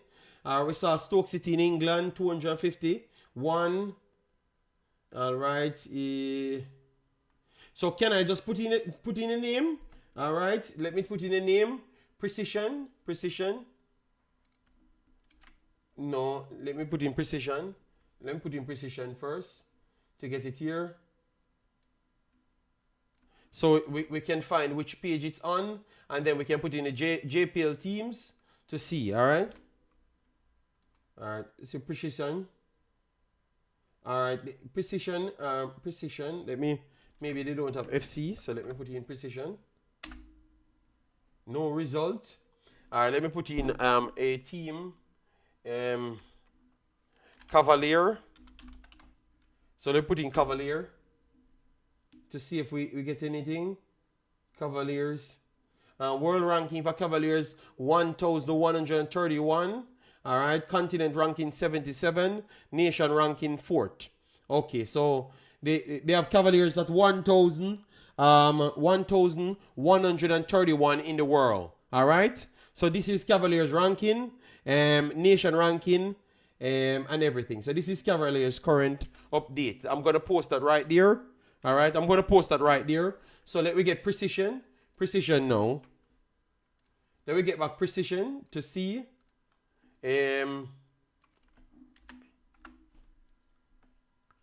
No, precision I want. Precision. 1 second, people. Yeah, because sometimes you have to, it take a little while to get the information. So let me see. Let me not, okay, precision. All right, so they don't have precision FC. Football club. All right, so precision football club. All right, so they don't have the ranking here, none at all. All right, so does that mean, indicates that it's worse off than the JPL? And is that what he's using to determine what is worse? JD, with all the years we've debating, I know you are building your cart. This is a top tier analysis. No, we're just trying to go for what he's saying. So far, stop trying to fight the JPL. I am just putting up information. So if I can't find precision, I'm going to tell you that I can't find precision. What is wrong with you? I think you guys are not listening. I'm not. I gave the coach credit, and I'm trying to figure out what he's saying, why he came to that the league lost, JD. I am trying. So if you know the league lost, now because I am trying to find it for you. All right, so relax now. I am trying to be honest here and try to make sure we match these statements to see why he's coming up with these stories. You understand me? Yes. All right, so relax, man. I don't know what you're trying to do, but I am not trying to find nobody. You guys are just always thinking that people fighting somebody at all. All right, so Jamaica Premier League. Let me get Mount Pleasant. They said I should use Mount Pleasant, not because they said I'm fighting against other teams. So let me use Mount Pleasant to see where Mount Pleasant is rated. All right. Mount Pleasant is rated, and then I'm going to go to Arab League and put other names in to see if we can get their ranking so we could gauge it. All right, JD, you are going to start World War III left. No. I'm trying to get the information. So if the man, all right, so Mount Pleasant is ranked 14th, 1428. So they have Mount Pleasant ranking higher, worse off than Cavaliers and Arnett Gardens. That makes no. I guess you have to take time winning. So Mount Pleasant is the number 1 ranked team now, the continent 31st ranked team, and world's 560. Okay. So where they had go back up, guys, and find the last ranking, because I swore they were saying that okay, see it. Okay. No, I get it. They have Cavaliers 1131, 77th ranked, and 4th in the nation. And then Mount Pleasant is 1428, which is further than Cavaliers. Yes, so this is okay. So they are saying that their numbers. So they are saying that Mount Pleasant need to do it longer to get a better ranking, world ranking. But in the country, they are the number 1 ranked team, and in the region they are ranked 31. But it has not translated because they don't have the history. Okay, so now that's why they have ranked them. They have ranked them so far in world ranking. So they have to do this 3-4 more years to be ranked higher than Cavaliers, because Cavaliers is 11. This is, oh my God, it is kind of dodgy. It is kind of dodgy how they rank Mount Pleasant, because they are giving their current success credit, but not their history. They are not giving their history credit. You understand me? Which is surprising, because it's not the first time Mount Pleasant. Yes, so I think the world ranking should be jumping up to 560. So I think because the 428 would have to be before, but the 560 would have to be the present one. 560 has to be the present one, and not the so that means they are jumping. That means they are jumping. All right. Yes, Jason, but they are saying the current one, the one that will be current, like the updated one, will be 560. So that means Mount Pleasant will jump almost 1,000 spots. Wow! All right. Mount Pleasant will be jumping a lot of spots, Jason, but they are showing you where they're coming from. Okay, what you said, it's points. Oh, hold on, Jason. Maybe we're mixing it up. They're saying Mount Pleasant is 560. Okay, that makes more sense now. They are saying, okay, so because it's different page. Sorry, people. Because it's different lines. So the points, Mount Pleasant is on 1428 points. And Cavaliers is on 1131. All right? So that's what led them to be in first rank and now 560 ranked. Yes. So it's a points. Okay, it's a points. So let me go back to Cavaliers then, because that means Cavaliers was wrong as well. Let me go back to Cavaliers, people. Cavaliers world ranking. But Cavaliers world ranking is still 1,031. So Mount Pleasant is so high over Cavaliers. So one is 568 ranked. And one is 1,131. Damn. Wow. Okay. All right. But that is good to see that they gave Mount Pleasant such a high ranking. I wonder how they calculate that, because Cavaliers achieve a lot over the last 5-6 years. I think it's based on the games them that they are winning. Because Mount Pleasant winning more games than Cavaliers over the last 3 seasons. Because 2 years out of that, Mount Pleasant came first, right? Let me check the JPL over the last 3 years. 2023. Arnett Gardens, Mount Pleasant won 16 games. All right, so that's 2023. 2022, Mount Pleasant won more games than Cavaliers. All right, so let me see how much. Cavaliers won 10 games. Mount Pleasant won 12 games.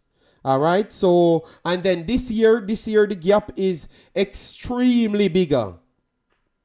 This year, the gap, 2024, Mount Pleasant was first 18 to 16 games. All right?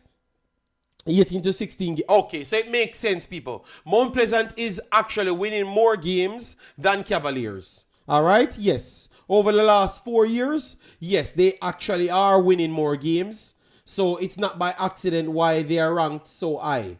Over them. They are winning more games. Maybe the first 2 to 3 years, the separation wasn't as big. But this year, the extra amount of games that they have won is far ahead of Cavaliers. So that's why their coefficient is so high. Because look at this season. They have won 29 games. Cavaliers only won 18 games.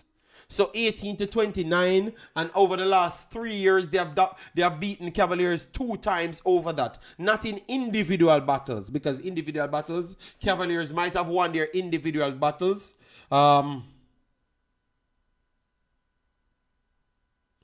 Their individual battles, all right? Yes.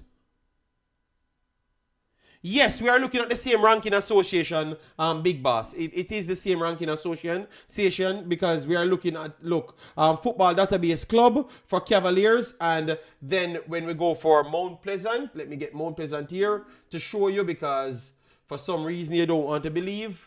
All right, it is the same, same database. Football Database Club, you see it? So it's the same. The same exact thing. What rankings, Big Boss? It is not no makeup. The website, them not fighting against Mr. Rudolph Spade. So based on what we're seeing now, people, nobody fighting against Rudolph Spade. It is just Football Database. All right, and they're saying that Mount Pleasant is far ahead of Cavaliers. All right, yes. So what we're gonna do now, we're gonna go for the League of Emirates. We're going to look for the team that's top in the league, and then we put it up. Hold on. I have not advocated for anyone, Kirk. I don't think you are listening is essential. I have not advocated for anyone. I'm just asking I'm just debunking what the coach saying, if it's correct or not. So I'm going to go for the entire league now to put in and see if the first place team actually ranks. That's all. All right. So let me get Ravel again. Ravel Morrison. It's easier, people. We're just getting to the truth. So if the coach is saying the truth, the coach is saying the truth. All right, so this is precision, and precision is in Emirates. So we want to get the Emirates League, so we can get the it is the second division, people. It's the second division, UAE second division, not the third division. All right, so it is not the same. So let me keep it accurate. It's a second division. Look on the screen. It's a second division he's playing in. All right, so Dubai City is in the first position. He is Al Attifaq. Al Attifaq is in also this can't be the same Al Attifaq that we know. All right, let me see the team, the players on this team, because this can't be the same. No, let me get the players. I'm gonna get the players. Let me solve one thing first. So it's not the third division, it is the second division. So let me get Dubai City. I'm gonna take Rosie. Hold on. I'm gonna take a call. Let's hold on. I'm gonna give everyone a chance. Rosie. Hold on. Let me just get them. Because I don't, it's unfair if I'm going to stop the analysis there, all right? All right. All right, so let me try get Dubai City FC. All right, so first place is not ranked. So based on No, they are real clubs, but let me try see the Dubai second division when it was instated, because that is important as well. Second division, Dubai second division. So let me go when it was invented. Let me put it here because it's easy, you know. All right. The league was established in 2019. 2019 it makes perfect sense.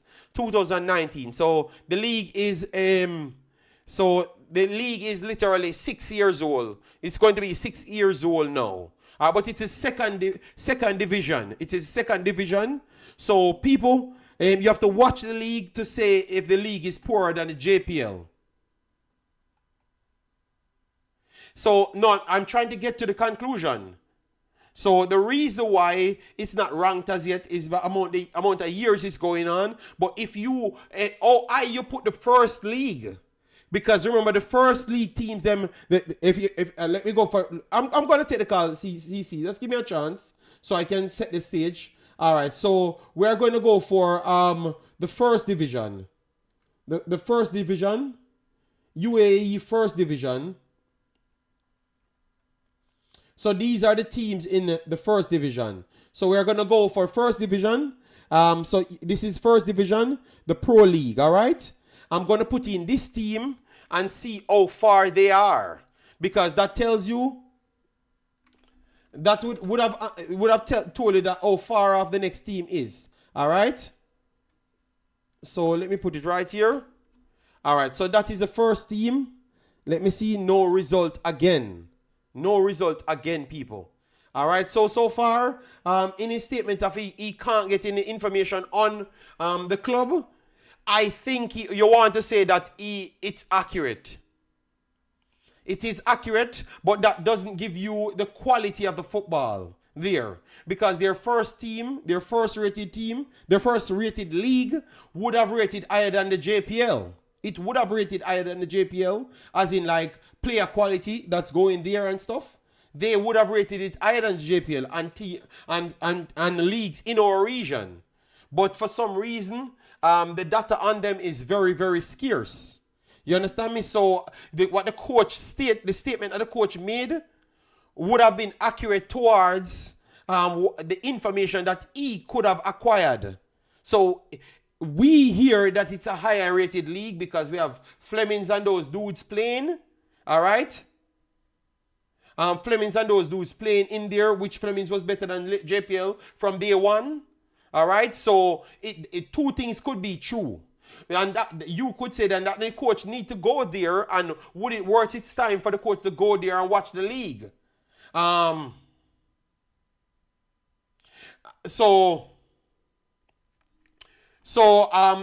a sense, people, maybe the coach don't think it's needed for him to go there and watch it. Which means that the coach is being diplomatic. Yes, you could put it that way. And the coach don't see the need for him to go there. I think the coach don't see the need for him to go there because the league is not that highly popularized. And because he's already in Jamaica, that's the reason why he's dealing with the JPL. That's what he's pretty much saying. He's not going to go out of his element.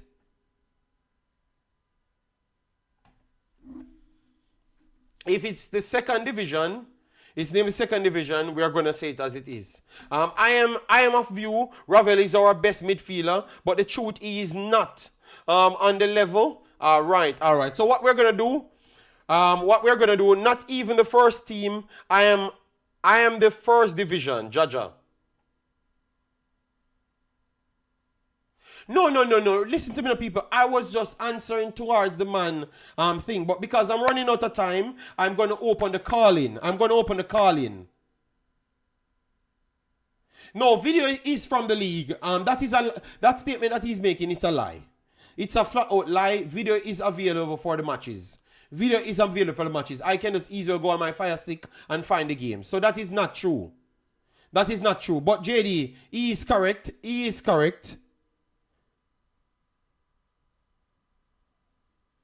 So him can't get in the games them, that is not true. Because I can get the games them. So I think that is not fair to say that, all right? Because others watch the game, I've watched games from the league. All right? I think the coach doesn't want to have to search so hard. He's pretty much saying that if you're not that in a top league, he's not correct, Mr. Man. He's not correct. You can get the games. Because I've gotten the game. Unless you're going to call me a liar. And I can prove you that you are lying. All right? Because I've watched the games. The JPL is not scouted as well. You don't have data on the JPL. Mount Pleasant just trying to get data on the JPL. I've posted that as well, Mr. Man. All right? Yes. The JPL doesn't have it either. No data is on the JPL just the same. What I think what the coach... The game is available. I just think the coach is just saying that the league is not recognized and it's a bush league. And Jamaica is also a bush league as well. But because I am here and I have to include them, I will pick players from here. So both of them are bush league. That's what the coach is pretty much saying. People, you can call in because I won't get to finish the whole interview because I'm trying to break down as much and the time is running. All right? I think that's what the coach is saying. Both of them are bush league, but one bush league he has to deal with. And he has a lot of players to pick from. And he's going to just pick from one. All right? Yes. So if you want to put it there, what a bush league and what is not bush league, both of them are bush league. All right? Yes, so let me take the call. I think we had, what all on the Travis? Me can't take Travis' call. Hold on. Travis, how can I take a call before CC and CC were just calling in? We don't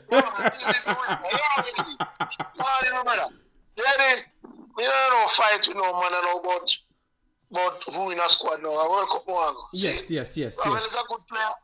Ravel is a great player, one of my favorite, but the coach must know why, you know what. But no one say no. Me always hear talk about football education. See? Football change. I want to know. I'm going to list some players. Yeah. See it? Not the past. Football more established now. Yes, by far. Not even close. All right. Not even close. All right. We have Aston. Rudolph Aston, yeah. Get by straight from Portmore United in the JPL to a team in Norway. Them are Phillips System for Waterhouse. Yes. Go ahead. Yeah. Full of straight from Tivoli Gardens. Gardner as well. Gardner, I issue maker. Okay. All so right, Teddy Johnson. Yeah, cut out Gardner. Omar Daly. In Bradford. For goalkeeper Ricketts. Stu Pease. Yes. That are Damian Claude Davis in England.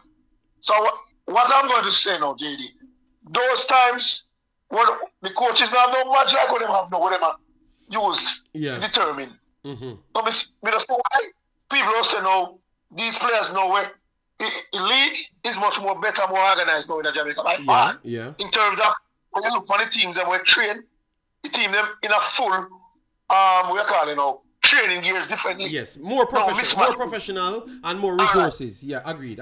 Exactly. In terms of money, Mount Pleasant and Mobile United are the two most richest clubs in Jamaica. Yes. And I would say Mobile have more money. Mobile have more money than Mount Pleasant.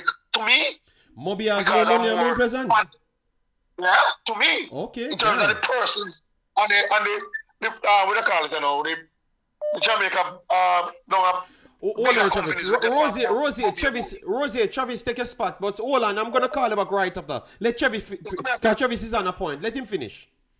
All right. See, in terms of the other clubs in Jamaica and JPL, need to get them house in order. You can't depend on the PFAJ to do everything for you. So you have to go out and get money and finances run football now. And like one time or pick up side business. Because Simon President get a big top man away and the managing director now. Yes. When some goal, he used to be part of Charlton. Yes, that's true. Yeah. I'm following it. Yeah. Right. In terms of when the coach pick players, no. Most of the players when we see pick now, we did it on a podcast, we have ball player, we are talking about the players. And I think all of the players we name except Chambers. What better is JD when I figure it out? You know, when Chambers left Arnett Gardens, I went to Mount Pleasant, he was the number one. Injury, mash him up and Shaka Davis can take away in game, you know. Yeah. And that's why Chambers, people never talk about Chambers, but Chambers was the number one when he went there. But the people don't remember that, you know. Yeah. But it's time to say that the team where coach picked now for the Unity Cup is a balanced team to me. Everybody knows some JPL, but I'm not a fan of Bacala. But the coach seems to like Bacala. I see him add him to his squad recently. Yeah, Bacala. See?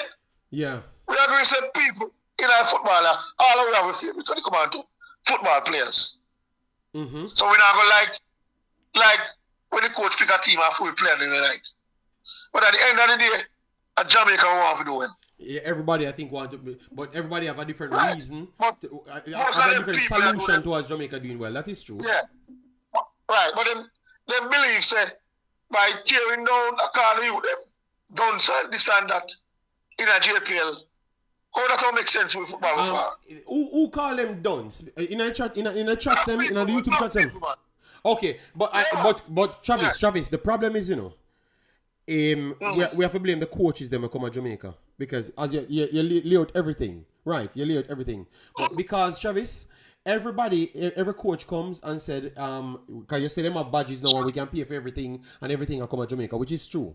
But everybody come to Jamaica. Then final analysis is Jamaica need for still try with the current crops. The current crop.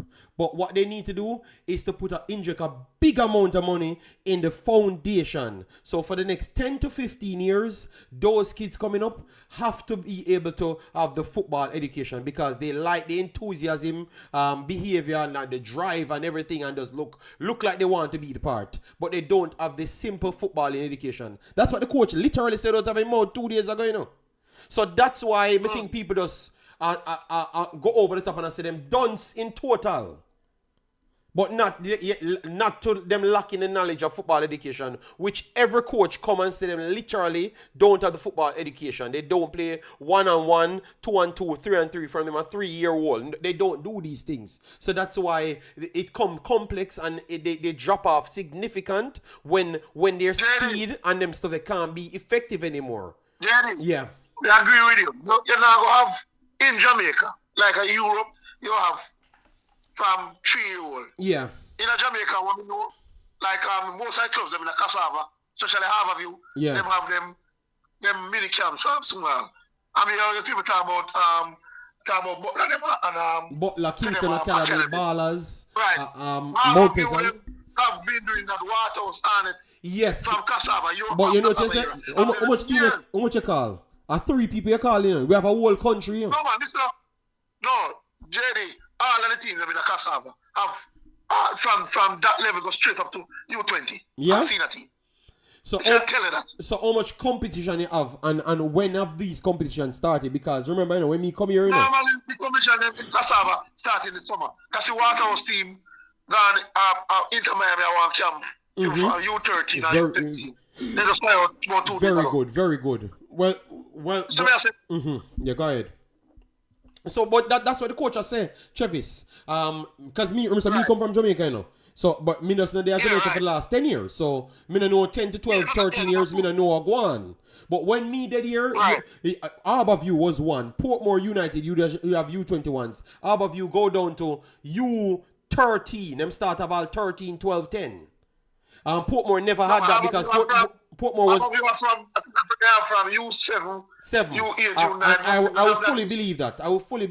Portmore never. I just see more players yesterday play out from U7 U9. Yeah, but that we can't put Mount Pleasant in it. We take out Mount Pleasant because that are the coach's point. What Mount Pleasant and Mobia do. Start for them look academy recently. Yeah, so we can't put them 2 day night. Yeah. We have to take them out and say that is what the coach has said. So if the coach there for the next 10 years, the coach want to pick from them youth there. That's the way I pretty much say. Because him thinks him can just put out him plan. Alright, Travis, what am I thinking? Remember the coach can't pick players. Remember say the Unity Cup, you know. They make an agreement say all the countries players must have passport. Yeah, no, man, Travis. My argument, we're still up on the same argument here, which is what may I try to tell you why people come to them must be harsh. They must be harsh, but. No, but you have a problem with people nowadays. They just believe, say, the coach will pick the team where them feel, say, to play, because we want to go World Cup, which is fine. The problem we have with them, man, anytime the coach, the pick who them want, hear them and them, Jamaica not go nowhere. I mean, man, I say we lose against Guatemala, but since we lose against Guatemala, I'll be in the stadium to see for myself. So nobody can tell me. Next one, June 10. I mean, that Jamaica and I'm my country we support. I support Jamaica to play and get picked. Okay. So you're saying that regardless of what team puts out, the fan base needs to be a bit more relaxed and stuff. And try to. Okay. You say the coach stay low. You can beat him up back. And state where you went wrong. So we'll wait till after the fact. Right. Okay. So Travis saying that. Is not my favorite, you know. And my favorite coach, you know. But I'm a coach team now, so I have to work with him. Okay. So me get where Travis come from. Travis said we can't talk. Even if him believes that the players them are good and where the coach are doing, may really agree with it. Him see the circumstances them that presents itself and him in charge now. So me I gonna give him until the games and play. Then me can come and judge after. I think you're fair part you look from it, Travis. But the man them just don't want to see more than say 5 or 3 JPL players in the team at the time. So to them, the other players who are playing at a higher level should always be called at all times. But at the end of the day, the coach pick who he wants, whether we like it or not. Yeah, but Travis, but where people have the pushback with you know is because they are listening to every word the coach saying. And sometimes what the coach saying, because if the coach tells us the youth them not the education, you know, the current youth them not the education, and me if I start look for the next 10 years. But because the JFF, so why pick them then? No, because him not what him said, Travis, what him literally say out time out. This is what him said out time out. He had all other players to select from than the players them that are not available, which is the MLS players, Saudi players, Premier League players, and who is in playoffs. But he said he gave the local guys them an opportunity to play locally. And then because him have all the bunch of players to play, player when have papers, players were in the process of play papers and free, and some players that's laying off for a while, him decide that, you know what, maybe out of all of those players that are available, I am going to try these JPL players now, so that if them not cut it, me not have to try them no more. That's why I'm pretty much saying what I'm out in the interview. Literally. So I'm saying I give them that opportunity now, so if them feel, you know, them not get called back. Exactly, but JP, the man have it in team already for World Cup and World Cup qualifying. Based on how you see this team, look, so the players in the UK Cup squad have impressed him to try not long enough to make the team. To me, based on the squad when picked. Yes, but sometimes, Bossy, if people listening, because in the world, in this world, Travis, when someone said that they're intelligent, when somebody said they're intelligent, you want no missing points between their speech. And everyone listening to all speech he's given, and he's seeing that he's contradicting himself, because if he's going to say that, the education is low, in this current bunch, and I want to believe in the youth and will come up. But at this point, we have 7 guys ready at England, young kids that are 18 or whatever. And then I'm going to go back and say, you know what? I'm going to still give these guys these nods at this point. So, because we learn how the JFF run. He must say them something, Travis. He must say them something and make the people turn against him, Travis. I like, I understand where you come from. Does they have a passport, JD? Eh? Does they have a passport? No, you have players that have passport and never got called at all. Because he must say, and from the side there, because he must say, maybe those guys not going to integrate fast enough, but him give them an opportunity. But because him start, the problem, Travis, me think where the man him start got lose it, and when him talk about the JFF and them stuff there. You just come out and say, listen to me, man. But pick them players, your people.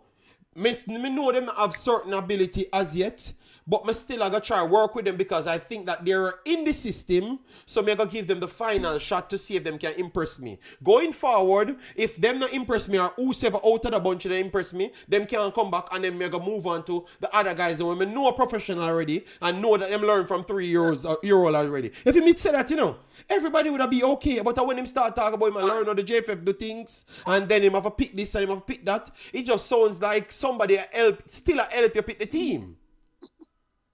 Well, until we have that proven, we can't say otherwise. Yes. The players we know will be coming in.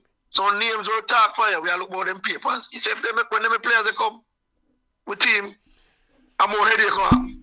Yes. But Travis, the problem is, even when those players come in, everybody should have a chance to make the team. So if a JPL player plays out of his skin and look like him can make the team, he should get it. That's why you hear me rate up comments and I say King shouldn't have any staple spot, because King never played for a staple spot in Jamaica team. You understand me? It should be everybody up there. So if Cummins a play better than King, that one spot where we are fluctuate around, a Cummins a get it. If King play better, a King a get it. You understand me? That's why I was saying it, Travis. I'm a balanced person. Jerry, that is to you. To you believe Cummins is a better player than King. But the coach doesn't think otherwise. Because King is in the team longer than Cummins. But that's the difference. But that don't mean them think that otherwise. Maybe them just build him being at the team longer, so them just keep him in the team. Because him in the that's team. That's why I tell them, man, them recently said, them all pick Maggie them in the 60-man pool. Because them believe them better, because them know the familiarity with them. But Travis, that no fear. That no fear, Travis. That no fear. That no fear to we, yes, but and them in charge, so them have to do what they want, whether we like it or not. All right, Travis. That's honesty. Yeah. So Jamaican system seem like a tone, you don't say. Thank you, Amen.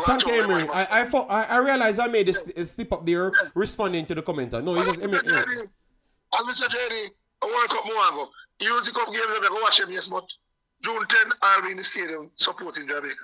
to go All to. right, respect, Travis, and believe me, Travis, a lot of them people want it. I think some. You see, you listen to yourselves, Travis. You said you just want you say you just want Jamaica to qualify. Some of them might invest in Jamaica a little bit more, so they might listen to the press conferences them and everything. So they might cling on to every word, Travis. So sometimes you have to give other people grace to say that maybe they might try check more. Yeah, so you feel say, yo, for me not just me even listen to what the coach him say. That's football match, and when I see it on the field, me come give her a take. That's a you, Travis. But you can't blame the other one, you know, Travis. You can't blame the other one. Yeah. Daddy, I listen to him, but we're not taking that serious like some of them money. And that's the difference. I'm glad you have figured out that that's the difference. But Travis, honestly, Travis. Yeah, what I'm saying. All right, you the man who want to put on say, chat JFF man fight against Ravel. See, I want blogger, go message him, man. And ask him, man, question, and I can put that in his space. They're not responsible, brother. And Travis, why you think I went to try and check the coefficient for each leagues and them stuff there? No, man, your analysis from him when you come on. because Travis, I want those things to stop. Because remember, you know, Travis, you have to remember, you know, those bloggers that's doing those things, you know, have views them I do it for, don't. So if me educate the people, we all know that. If me educate the people, why you think I got them? The people I'm gonna say, maybe in Jamaica, them I do it for, them I do it for themselves, Travis. So sometimes you have to make people show their own colors, and then reality will always sink in. The fans them just honestly want the information, so those vloggers are just trying to give them an information from maybe a different standpoint. So when we come here and show it, yeah. When I think I give no information about players we are coming like we used to before. That's why I'm stop that. All right. When they go find out things to themselves, get their own sources. Yeah. Understood. When they give them information, they run it to get likes. Understood. Where is it coming from? Right, that's why I'm going to give no information again. All right, bossy. Respect. So, all that players them where you have, I see them players them you have will come here shortly. Yeah. We are looking more that today. All right, big boss. And the players what we talk about in our space. Yeah, yes, Travis, that's why my reasoning comes from a different point. But if the coach says something inaccurate, we have to call it out. Not because we are privy to information, we have to lie to the people, because we just complain about the vloggers them that's lying to the people and sending people wrong road for fake views. So we can't be the one lying to people as well, because if we know the truth, we have to find a way to present the truth in a digestible fashion. You understand me? And that's why I made sure to do it that way. Use the coefficient, and when we see it, we said, okay, the coach have a point here. But when the coach said him can't watch the league, that is not true, because we are watching the league. So the next man them will watch the league and see him play and see the level of the league might have a point, you know? Because if you never watch something, you don't know where... The coach said, now what problem Ravel? Coach him a man you Derby and he talk to him. Yeah, but Travis, that was the pushback. That was a pushback up based on the question asked, because I thought that's where the question become terrible. Because the question becomes a personal attack on the person. Because you don't know the guy and you don't know Ravel. So all you know the man have a problem with the Ravel. That was not true. But most people proud, so they have that belief, say, somebody a fight Ravel, and when the coach talk, and they couldn't believe what coach say. The answer what coach give. And that happened about I don't say go. Ravel have to get back himself. In a registered league, and yeah. And so the coach don't pick him down if he get back a big club, then we can beat him big time. But as I say, the next one, all right, respect. Jason, I won't go to the next one. That is Travis. Travis brought up some good points as well. Travis brought up some good point. That move was not only irresponsible, but them set up Ravel. It's not even about getting likes. That was deliberately tarnish Ravel's relationship with the coach. Yes, I think that was very irresponsible. And that's why when I heard somebody say, oh, but it was a good question. I never said it was not a good question. At the start, I said the question was good, but it lead up into exactly who you are. You're trying to use it for clicks, and it just becomes disingenuous in the end when you're on something, you know, and we have to be more careful. That's all. Because I said I like the question, the line of the question, but in the end, it really turned off to okay, unless you know Ravel and Ravel tell you that is different. You understand me? All right, so let me get Rosie on the phone. So, Come on, you hear me? go ahead, Rosie. Sorry about that.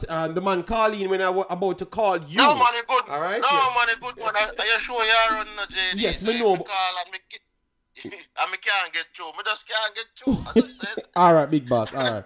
Yeah, me can't fight that. But me I say, JD, what me just say about the Ravel, the league is that what happens is that in a UAE, them have UAE Pro League. Okay. Then them have first division. Then them have second division. So basically, it's the third tier. But you remember when Premier League Championship used to name first division? Okay, you're saying based off the names. So because the first division don't name first, they just use the second and third. Yeah. Okay. Yeah, Okay. yeah. So basically, the first division named Pro League, UAE Pro League, which Okay. Thank you. where the Jonah Fleming's playing at that. Yeah, man. Yeah. Me know. Yeah. And then the other division, them now, first division, which is like the championship, and then second division, which is like League One. All So, right. so Thanks. that's what I say is third tier. But Okay. Yeah. So correction fortunately, there. look what. So Yeah. correction So there it's to third people. It's a tier. third tier. All right, third tier. It's a So third tier. he was accurate there. But based off the name, it's not third. It's second division. No. All right. Yeah. Go ahead. Second So division, go ahead, but it's CC. third tier. But yeah, but with the thing with when I look, because I was looking up at something when I brought up the thing about league rankings, and I see where the Pro League teams are ranked, but the leagues below it are not ranked. So the Pro League teams have ranking, but the league below it is not ranked. But So- I think, as I mentioned, Yeah. maybe because of the registration of the league was pretty much a couple of years ago. Yes. Then that can lead to it not being ranked. I think it was a similar thing with the Canadian League. Canada League now get ranking because it's been And me and you know the JPL better than Canadian League because you see our top team gets 6 love from them. You understand me? Yeah, so it's a one of them thing, man. But as I said before, because of the league not being like a registered league, you can understand so the coach can get that answer there and get away with the answer there. But the next thing about it too, there's Daniel Johnson. You see when people were asking about Ravel, my thing is that why people don't.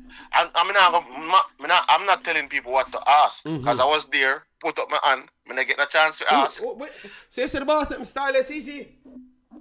Yeah, man, me not getting a chance to ask no question. I think I've only asked questions in one press conference, and this is probably my 10th press conference or so. 10th? Oh my God. So I mean, it is what because I wanted to ask this, JD, on the list, the 60-man provisional Gold Cup list. I know he's selected a Unity Cup squad, but I wanted to know. I see where he selected one player from that list, which is Ravel Morrison.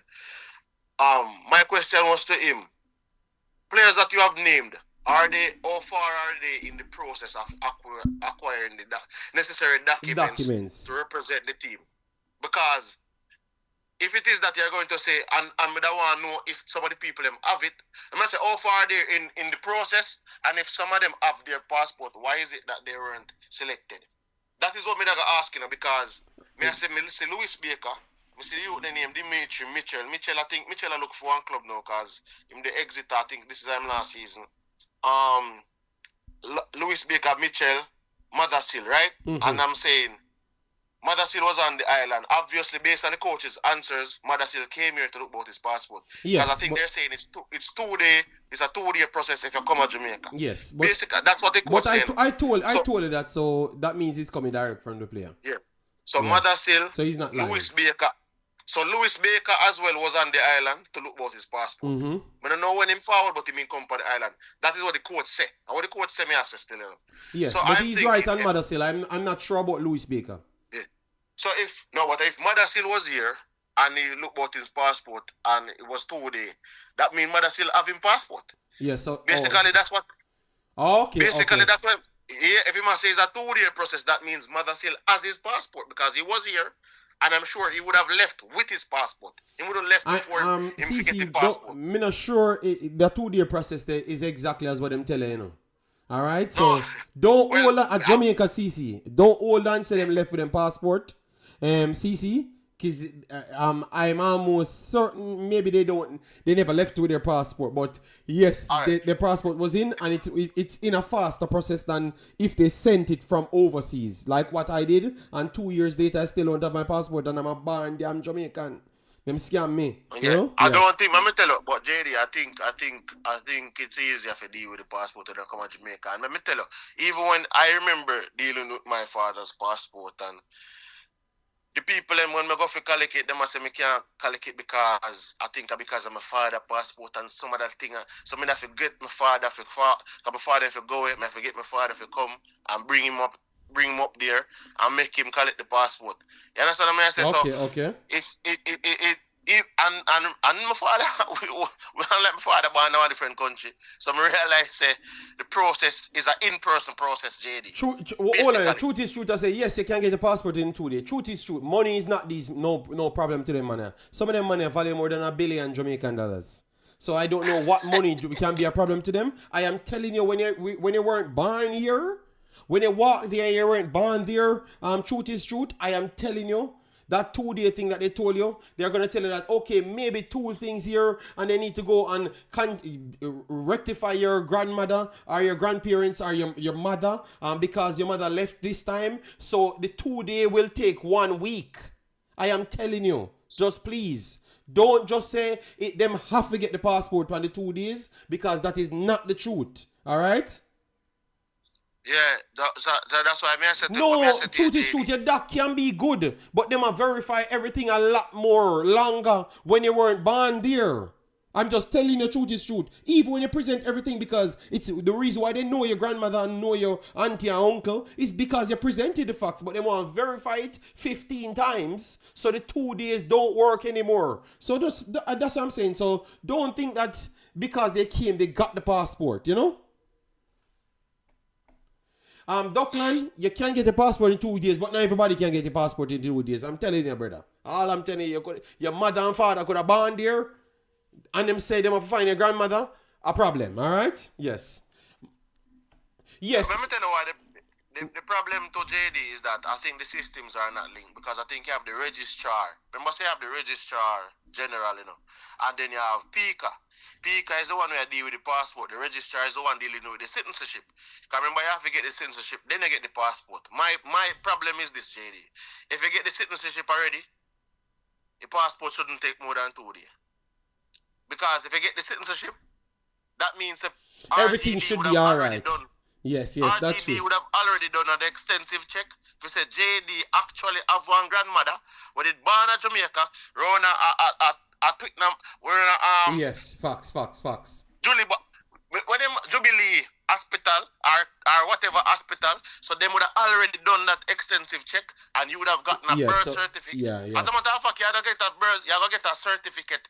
What do you call it? A citizenship thing. Yes, you have a citizenship, then you have the passport. Yes, that is true. Yeah. The citizenship. So I say, if you already do RGD process, because the only way them can tell me that this process is taking long is if RGD hasn't issued you with citizenship as yet.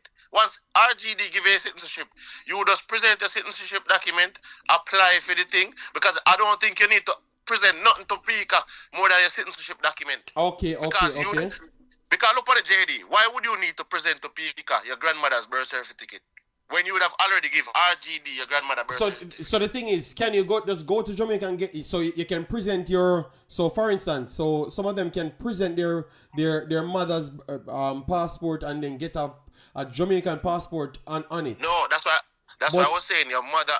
No, my question to ask: can you get a passport before a citizenship? And no, if yes, you cannot. You cannot. No. So then why we keep on having more problems then? You cannot get your passport without your citizenship. All right, good. Remember, you have to be a citizen of a country before you can get the passport of the country. Good. But good. Very good. Just like but my wife, CC, but good. So then why them still a delay it for say that them still a do pending investigation? After you have a citizenship then? And that's why I said to myself, that is just rubbish and hogwash. Let me tell you why. All right, unless Jamaica system is very backward. All right.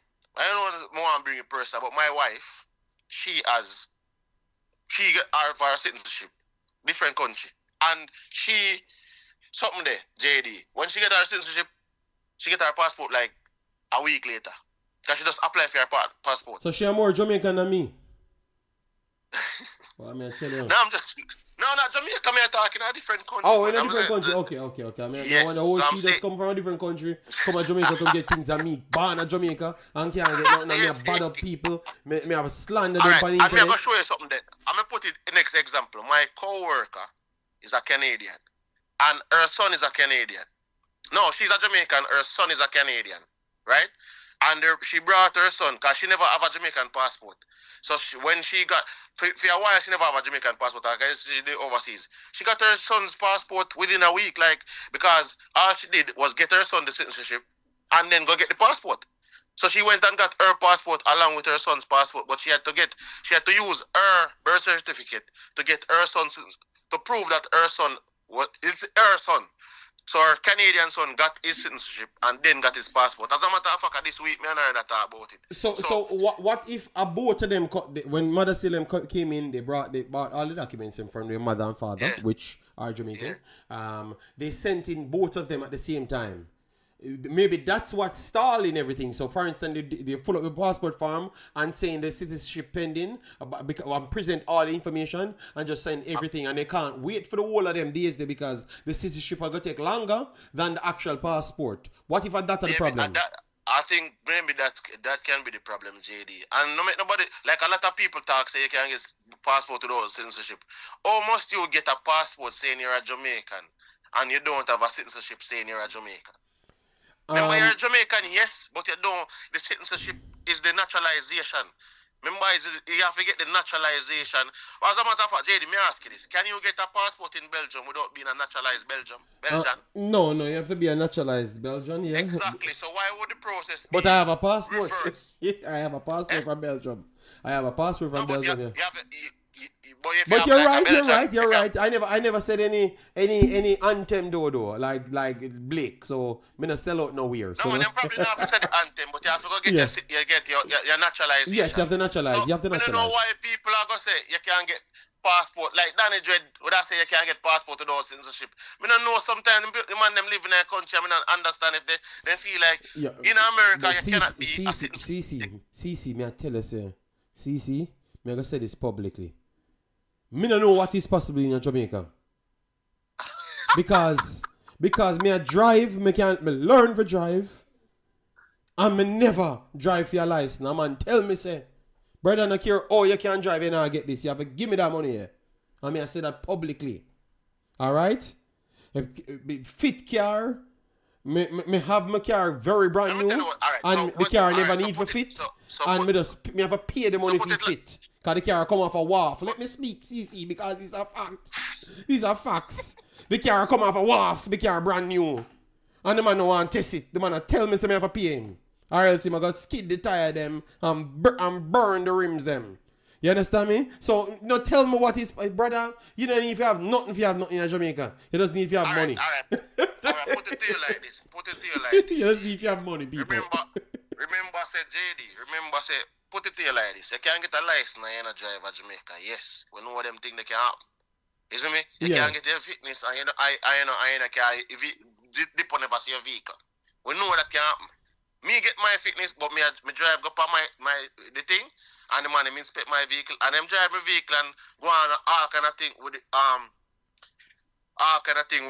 vehicle. You see me? Yeah. Me get my fitness here, and then me go on about business, because I'm paying no man no money.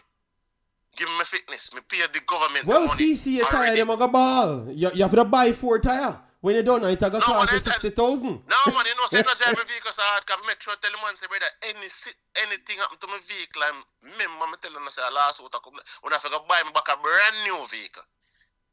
And I know no joke thing, because, alright, put it to you like this. I have family who is in law enforcement. So anyway, we move on. Because I have an older brother and a younger brother, both in law enforcement, police, soldier. So I don't even bother, chattings with them down at depot, so they can come joke with my thing. Well, what I say, JD, is with respect to the documentation process, maybe you can get a Bandulo passport without a citizenship. Bandulo. But with a FIFA international thing. Yeah, it can't work. It have to go straight. Alright. Yeah. It cannot work. So you go get this thing now, Bandula, and then people we go play and qualify for the World Cup, and then the country them Yeah, qualify. that's true. That's true, CC. No, CC, me agree. Me agree from day one, you know. But true, you tell me say this is impossible. Me just say, CC, maybe this way is impossible, but the other ways them not tell me about impossible, brother. Because anything is possible. Cause the things. Alright, so that's what I said. That's what I said. Alright, anything is possible because you can do illegal things. Yes. But legally, don't put to use the term. Legally, you cannot get a passport without having the citizenship. Yes. All right. Okay, but if you're born in Jamaica and you don't have a birth certificate, you can't get a passport to your car. You have to go prove say you did born here. Yes. So that means you have to go find probably a doctor or nurse or the person who did deliver you or whomever. See, I'm glad they bring up a part there. All that are foolishness. See, you get your birth paper, people know your name, you get your birth paper without finding the doctor, and you get your passport after. I mean, me know that as a fact. So, JD, you know, me never have, well, me member say me never have. See, that is a fact. Me know that as a fact. You get your birth paper, and then you get your passport after. Brother, people, listen to me good. Walter I come from. Alright? None of them something I know. I don't lie. Everything possibly in Jamaica. Not tell them them follow CC. Only in them case of the footballers them, we can say that they go to FIFA and all sort of things. You get me? But none of them yeah. When I'm a normal person, all of them things I can bypass. Every damn thing. Alright? But remember, as I said, things can happen, but as I'm saying, when it comes down to representing the country at an international level, I think yes, that's where the problem comes. Agreed. And a straighter thing. But as I said before, once a person come in, I think the citizenship is the thing that is holding up a lot of the process. I think that is where the problems are lying, and the government at this of them probably need to say, oh, why is it so hard to get a person coming to Jamaica to accept Jamaica as their native country? It is very difficult for you to make them get a citizenship. Like, I don't think nothing's supposed to wrong if a person trying to get citizenship for Jamaica. No, but you need to fulfill something. So, for instance, for me, in order for me to have citizenship, I would have to come here work, go to school, and they give me a one list of things, big boss. Me never even know that is possible. Because man, I tell me to pay tax, I'm not work. And I couldn't work. So, this makes sense. Oh, me go get the work, forget. So we are this confusing. And then I go to the VDB, and then me get the school in, and then I'm African virgin. Say, yo, brother, me have a work. Don't you say no? Maybe you can come and try to get a work here. No, we can try to talk to the man without experience and all them stuff there, because me not have no experience, so me go get the work. You know, and then me have to go to the head office to get them have to send out to all of the locations and for me to get the work. So it was almost impossible on the paper there. And you have to get the amount of tax, you have to pay that amount of tax, you have to get that amount of Netherlands, you have to get your degree done at that time if you are doing it at certain levels. So if you are doing it with education, that's at the list. If you are doing it with family, that's at the list. And you're entitled for certain things. Believe me, man, those things are hard to get in other countries, CC, man. Hard, very hard. Yeah. I mean, but I think it's because in Jamaica, like if you are gonna represent the country, I think that's how the process come out. For me, I think enough people, it take like 10 years so people get their documents in Belgium. So the first 5 years when they get your first document, CC, like your ID. They make it run for 5 years. You cannot start the next process, none at all. No care. And if you have $1 billion in the country, you cannot start until that one finishes. And you have to them give you 5 years to complete all your schoolings with your Netherlands and also your tax and living somewhere comfortable. But yeah, all of them things there. You have to do in 5 years, or else you don't even bring your paper. I'll go back to your yard. You're gonna get 10 more years. May I address something, JD? I think even when Danny J didn't mention like Cayman passport and thing, I think sometimes people don't understand. Cayman is a British overseas type of, like it's a British overseas type of country. So any British overseas territory connected can get a Cayman passport. So if it's if you're born in England, or you're a citizen of England, or you're naturalized in England, You can get a Cayman passport, but it's because of the connected. It's just like a person born what country there in for America, Puerto Rico, or one of them. Yeah, Puerto Rico. Yes. You can get an American passport. Okay. Because I think all them system, all it's connected, and I think BVI, you think all them set up. But Jamaica is not set up like that. So you have to understand that we have different variations in the process. Okay. But onto the squad though, JD. Yes. Go for on, me, I understand the selection of some players not being selected because, as I said, the coach has said availability. The coach basically saying if he had a choice, this competition would have been a week later. He would love for it to be a week later. Yes, he never wanted to play from day one. He already said that. But within, you have to play the games because apparently money would have been tying it, and we've been talking about this for a longest while and say, who are going to be available. So I think with the people available, I think he kind of select some of the best mixture. Some people can come in like Casey and John Russell and Isaac them. But I think he had 21. And then he had Suleiman Makala is 22. That means one more player can come one more after the come in as well then for make 23. So I'm wondering if Tyrese, because a year like then if Dix not come in because he's not gonna play. Tyrese are gonna play. I'm thinking that he's looking at when him probably reach out because me I put it like this. Him say one next player go come in. That has to be Anderson. I don't think Tyrese are gonna come. That's gonna be tough to put up on the youth. So why him have to play so much match? So you must have to play the whole 90 minutes, you know. So him have to come back and play for Jamaica after. No, man, I don't think that's fair. And that's why me I say me don't know if I probably I just say Anderson, but maybe he's looking to say watch the playoffs. And then him can say, depending on how much minutes Tyrese. Yeah, Anderson will get. I think it's more Anderson. Like say Anderson will get 10, 15, 20 minutes or so. But I guess he's thinking about watching the players and see. Maybe he can carry man in a play in the first match, JD, and play in the second game. Yeah, that is true. Him already in England, so that is possible. Yeah. He already there in England, so don't play him in the first game, but you play him in the second game. Because we guarantee 2 games. Yeah, that is true. That's true. So I think you have to look on that. But when we look on it, I think the players in the 60-man squad, I like some of the players. I miss some of the names. Yeah. So give me the names that you like.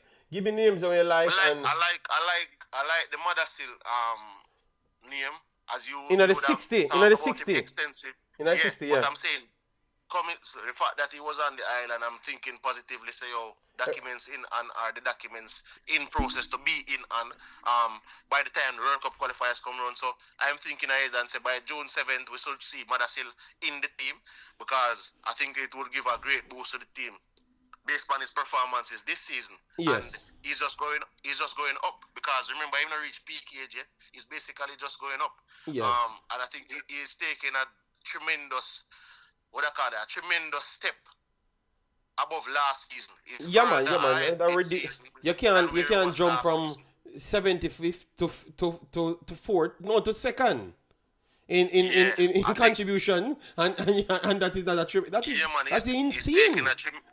He's taking a tremendous step further above. And you know what I would love to see? I'm wondering if Charlton can get a promotion because there's quite a Lombard team that is promoting Wrexham and those teams.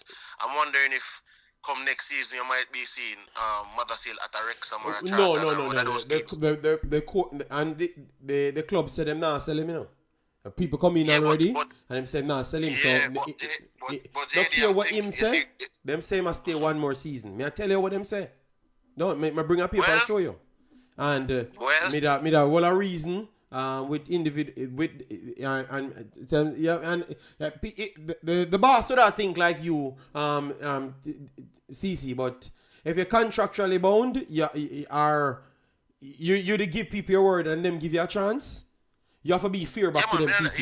You have to be fair back to them. As I said, him probably just give them a thing and say, do one more season. Yes, you have to be fair back to them, you know? Yes. But you see, the great thing about it is the one more season will be the World Cup year. So that is why I say, I would love for him to be in the World Cup, in the team and Jamaica to qualify for the World Cup because that one more season and qualifying for the World Cup could very well launch him into the Premier League. Yeah. So, into the Premier League. Yeah, facts.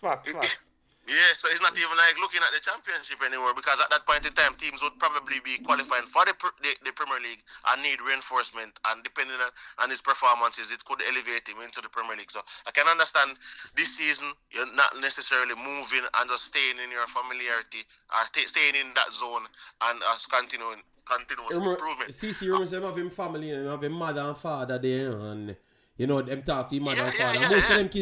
Most of them kids, even though they're 21, you see the big difference, CC? When man are 17 and 18 and them a talk to them family, you know, not saying every Jamaican player that we saw, but majority of them, which we are see come up. You know, we not see the, like, you want them when they're in the academy, me see them and their mother and father, but that, you know, it's not, them man are foreign, you look at them follow up all 22, 23, them still, me see Bellingham talk about mother and father did in business. No, because yeah. Because here what happened, JD, I think when you hear a lot of the footballers, them, or even a lot of sports people, you see when you have parents involved in a thing, like, I think it pushes a lot of them further. I mean, like, you have the exception where some people probably not have them parents involved, you know, but a lot of the guys, I think, with Mira Louis Kelly, which one of them where his mother said she never know nothing about football, and then she brought it to someone, and then she went to school and got certain even Vert said it the other day. Yeah, and I think it was Louis Kelly or mother, one of them, when she go do the courses and I think she do some things where can make she more knowledgeable about the game and actually say, oh, she can get the best for her son. Because sometimes you don't know, some agent can come in and them look out for the best for them pocket and themselves. So you have to have somebody in their corner where they can actually trust. So, but I think when it comes on to locally, a lot of the kids don't get that support there from them parents. I think recent times they're getting it. No, my question is it that their parents are, is it that because when the first interaction these agents has with the family, they kind of buy their way through the players them, so after they kind of own the players them after? Yeah, that is precisely the thing about it is a lot of times, as I said, I see my co-worker, I'm having my son who him can go practice and him go every little weekend match, and I think them said them to go overseas and he's supposed to go away with his son as well in Spain. But some other parents now, they take money, or some of them take the people them come in, give them local sweets, and then they are doing everything else with the kids, and you don't know anything about what's going on with the kids, which is supposed to be a agent to parent communication, and you should be knowing everything that's going on with the child. So I think some of the times, yes, you want to see it and say, oh, me and CC, me don't really know much about football. JD know a lot about football, so I just make JD do it. Don't give away the kids, for real. Yes, but you can't give people too much autonomy over your child. Yes, you can make footballing decisions, but you must also sit down and make the parental decisions. Assess it and say, is this good enough for my child? And just not look at it like you're taking away an opportunity from your child, but look at it like you're giving your child the best opportunity to make it, whether it be professionally as a footballer or just make it as an individual. So you left somebody else to grow your youth, JD. And then people are really not trying to grow your youth. Them just try to cash out by your youth. That's true. Yeah. Well, so that's one of the biggest problems I think locally with a lot of because a lot of the kids come from vulnerable. The most talented kids, JD, come from vulnerable areas. And at this point, back then I would have believed that the most talented ones them come from vulnerable areas. But CC, you just figure out the answer. The players them that they can manipulate and the families them that they can manipulate comes from vulnerable areas. So it's a bit of both. It's never the most talented because you always had uptown players that are equally talented, if not better, than even the local ones them. But because they have a full-fledged family around them, they couldn't get to exploit it because you have to buy the family with the player. And that is not so... JD, I was saying in Jamaica still, in Jamaica. No, I'm talking about Jamaica. When I just said that. I don't believe that it was... Remember, I'm from downtown, you people. And I saw uptown players were always as good, but never got the same looking. You know where they have to play? Big Boss, up a Real Mona, some of them have to play. And play other places. Up a Yui, Real Mona, them never got the looking in all teams. They're always isolated. When I went to Real Mode and see them playing football, everybody just seems more intelligent on the football than everybody will me seeing I ghetto. Period. Yeah. I'm telling you, we never know football as to what them do. We did just know, say, we had the energy, the heart. We did just have heart. In a Jamaica time, them time. Me never know nothing about football as to me know now, but we just have heart and just a run up and down. They were playing organized football. They were and them. I never heard one of them play for Jamaica. Or nobody I look upon them. I thought about them should play for Jamaica. I mean, so this makes sense. Look how much me learn when me the year.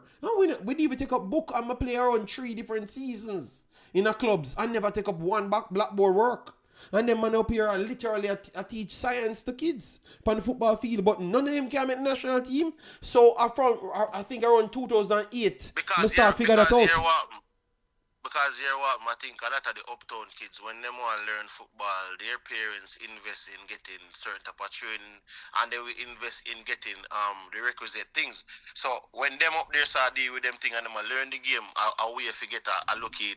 A lot of the people, them as I say, we have it's a double-edged sword, because some people are telling us say they want to get a youth, but then some people are saying, oh, the youth uptown have it already. You see me? So it's not even a balance. Me look at it like this. If me go to school with a youth uptown, if uptown or downtown, me no matter, I'm willing to compete against you. Me I use lamp and do my homework. You could use one bright light. What they call them big bulb there? You could use all of them things, them in a response.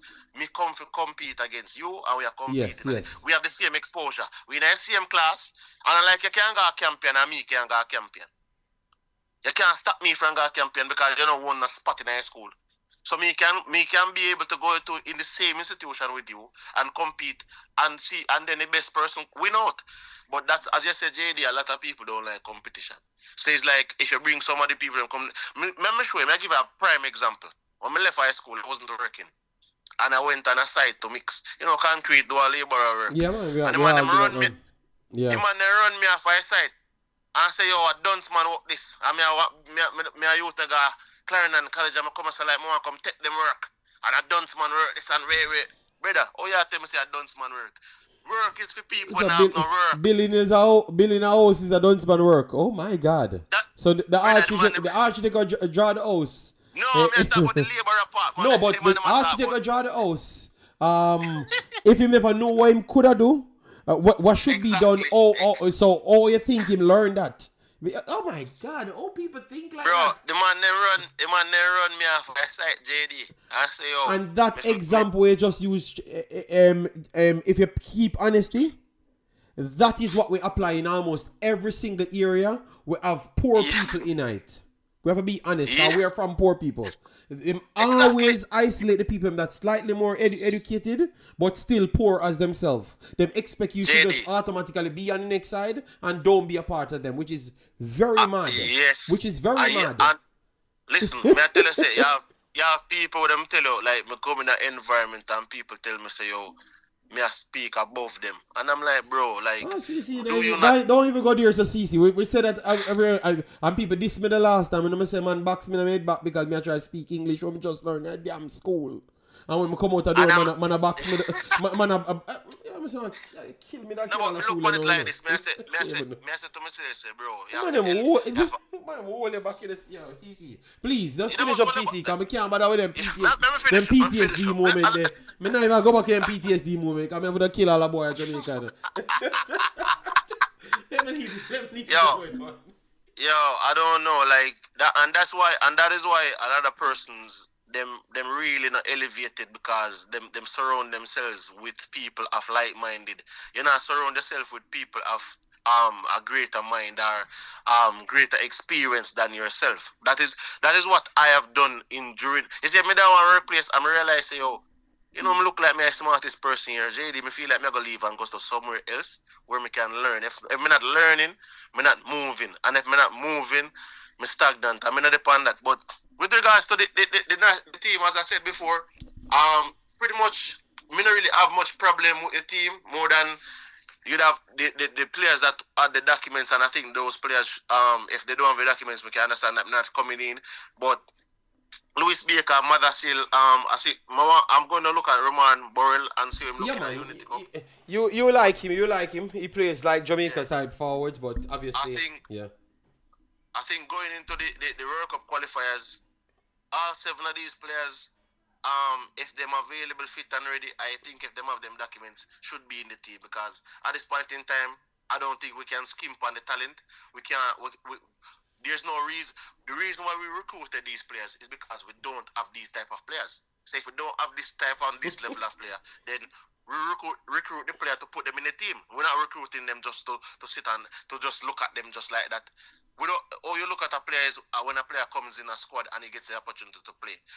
Even Dimitri Mitchell, who was at Manchester United Academy. Some of these players I can argue outside of Mothersill, Lewis Baker,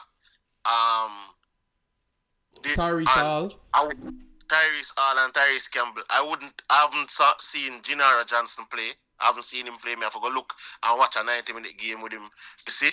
But I know we don't have a lot of number 6 players. And I think he's 18 years old, 19, run about that age. Yeah. So I'm thinking you have to bring him in the team, because at the end of the day, we don't have defensive midfield players. That's why we went and gotten Isaac Aiden, who is almost 30. If you have a guy who's 10 years younger, he can come in and learn from Isaac Aiden, and then maybe he's the future for that position. Just like we had Adrian Reed and thing. But I know the Dutch people them and how they develop midfielders. They have the Clarence Seedorf, they have the Frankie De Jongs. Yes, they want to give that kid an opportunity. And CC, if we saw them did something like that, then people would have said, okay, let relax and whisper. Let me relax and Kaim Dixon. It's because every time when we see the youth them are gone, you don't care how good them look. Welsh, everybody say Welsh are the best player. All the coach say Welsh is the best player. Everybody say the best player in everything. Everybody identify say this is the best player. Brandon cover the best player. You know who do CC? Never call him back.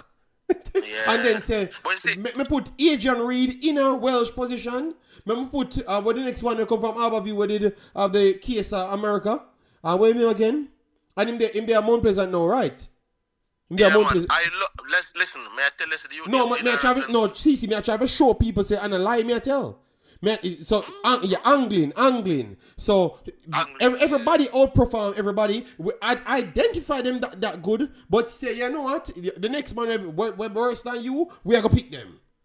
That was every time. Go ahead. JD, as me say, me personally, I know the coach, right? The person who recruited the player is the coach, which is Gennaro Johnson. Those players. So but CC, be careful on who recruiting these players. All right, be careful. Some of these players are being recruited by other people and presented to him.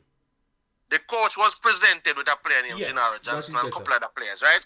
So he was presented to the coach. Just like the coach said he didn't have any tape on Ravel, I'm sure the coach can't say he have no tape on this youth. So therefore, he would have seen him play and seen what the youth can do. I know we don't develop defensive midfielders local. We just don't have it, and we have struggled to recruit a defensive midfielder, proper defensive midfielder for years. If we get a young man that is, as I said, come through the Dutch system, which the Dutch system is a midfield paradise. We know the Wesley Schneiders, we know Frankie De Jong, we know Clarence Seedorf, we know the type of midfielders. Yes, in all decades you have one of the best ballers in the world is a midfielder from Dutch, for real. That's true. Yes, so we know that, and they play total football. So we know the aspects of the Dutch system. So me, without seeing the player, I think those attributes must have been in the player for the player to even be within the system that he's currently training. So I think you'd have to give that player an opportunity, just like we're not sitting up watching, as you said, a U21 game with Kaim Dixon and those guys down at Charlton, U21, and he has the opportunity to come into the team. So I think Gennaro Johnson has the same type of opportunity like Kaim Dixon to be a part of this unit, and then we see what he can do. Because next season, the kid might be playing first team football. So what are we going to do? Wait until we see him in the first team but football? CC, let me ask you a question. What have they done, CC? Now wait until the man them hand in the reliable. Who they bring that in first? Mr. Speed, come and save them the 5 or 10% clear better. So that means the public need to see that they're 5 or 10% better before and force. So public need to see them and force them. See, over the last 3 years, what have happened? Not the public ball for them players here. Then the coach hear about them. And then people get into the coach. And then that's how them get picked for the team. That is exactly how it goes, But we never believed Mr. Speed when him said to us 3 years ago. He literally came out and said that to us 3 years ago. And that's how everybody got selected. Yeah, me go close with this, JD. Me go close with this. Jamaica carries a lot of Cuban doctors come to Jamaica, right? The reason why we import a lot of Cuban doctors into our system is because we know Cuba is the top class in terms of producing medical doctors. They're top notch in producing medical doctors. That means we don't have to see them operate on a person to know that they're good. Not saying that they don't want to see, but I'm just saying because of their history of producing top notch doctors, yes. we bring them in. So a player like Gennaro Johnson, the history of Netherlands of producing top notch midfielders. I didn't even like Rude.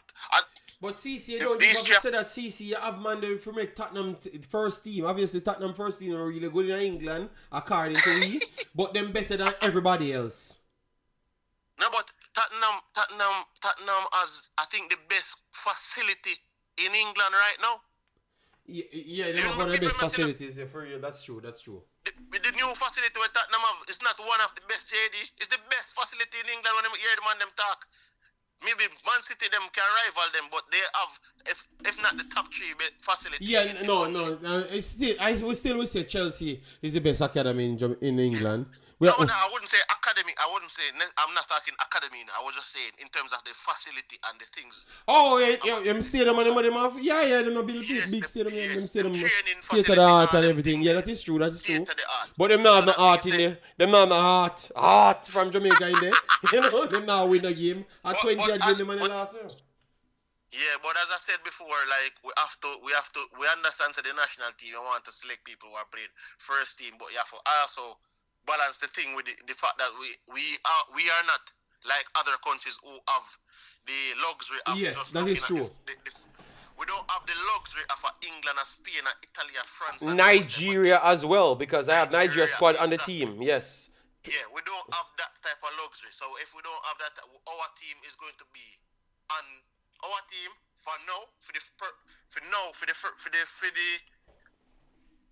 short term. Our team is going to be comprised of different variations, like players who are knocking on the first team door or of club. Yeah. That facts. Yes, that's how we have to go. But you see, when we get to the World Cup and we go further into the development and the players start to get older and they start to mature, then it will become a different team because when a player like Tyrese, Campbell, Mothersill, all these guys are developed to a point. Say Tyrese, because Mothersill have played first team already. Another player that is playing in academy would necessarily be able to get into the team because Tyrese will be playing first team, so you can't make the team over Tyrese. So what would happen is that because they are young, when they get older, those players will get older and matriculate into first team football and then try to compete with the likes of and Casanova and Hove and those guys. So it's creating a cycle of competition and repeating and learning and people learning from each other and moving on. That is where we have to go. But right now we are at the stage where academy, second division, JPL, USL, name it, MSL, any way you want, call it L. That is as the coach. In the famous words of the coach, any level doesn't matter because I said this in a JD. Any level doesn't matter. Yeah, I even said that, any levels doesn't matter. All players can play to the same. Then know himself, Ravel, now they're at the level, so we can't pick you. Please stop it capping. Oh my God, see you. Them are gonna beat you on Jamaica, boy.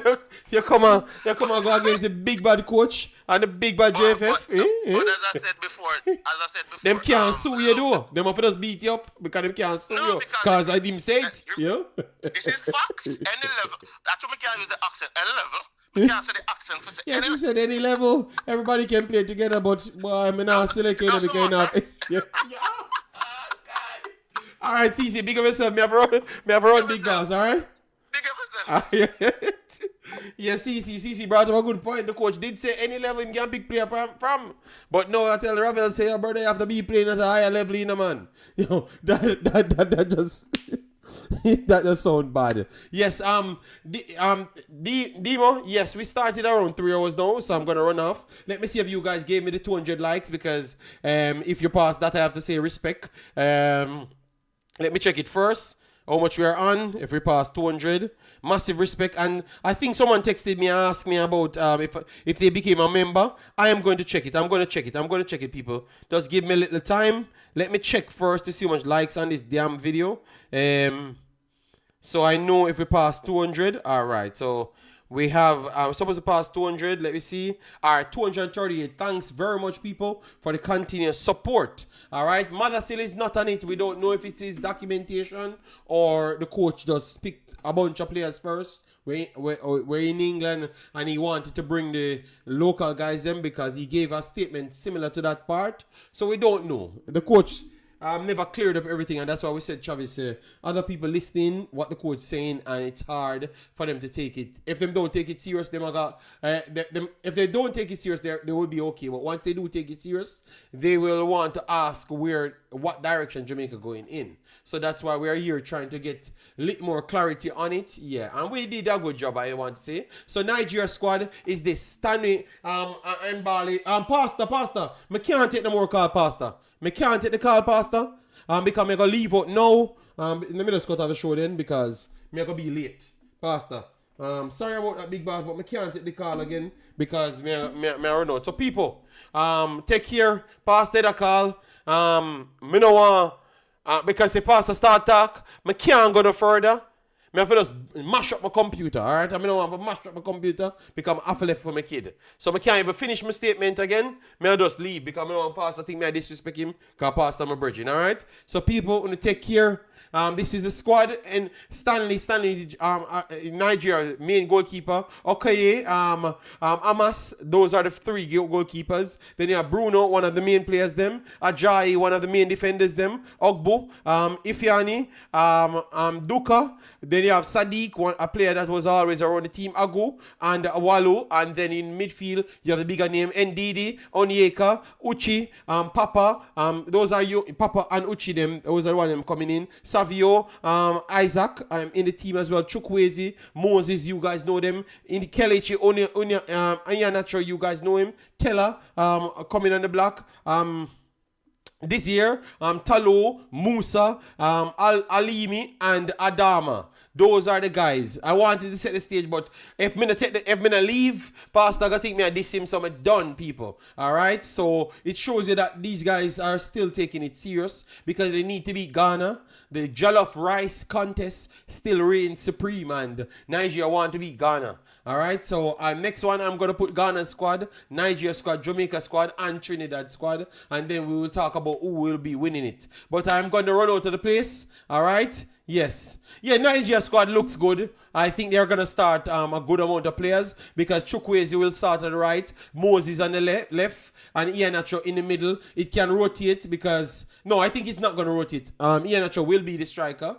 He has to play striker. Normally when everyone is there, Osimhen is there, Lookman is there, he plays on the right-hand side if they're not going to put Chukwueze in or Simon in. Alright, but he's going to play striker. So we can say that's going to be a striker. ND, the defensive central. Onyeka, supply with him. And then maybe NDD might play further up front. And Onyeka drop a little bit deeper. Because NDD have been playing further up midfield. So NDD, Onyeka, Uche added to that midfield. With Chukwueze, Simon, and Iheanacho starting. Then you have Ajayi, Bruno on the left back side. Ajayi as one of the centre back them, then Duka and Sadiq to finish it off with Enwabali, Stanley, I think that is still not a bad team. That is a good Nigerian team because almost all of those guys are professional and quality players in football. Because NDD, quality player, Onyeka, quality player, just the same. Simon and Chukwueze,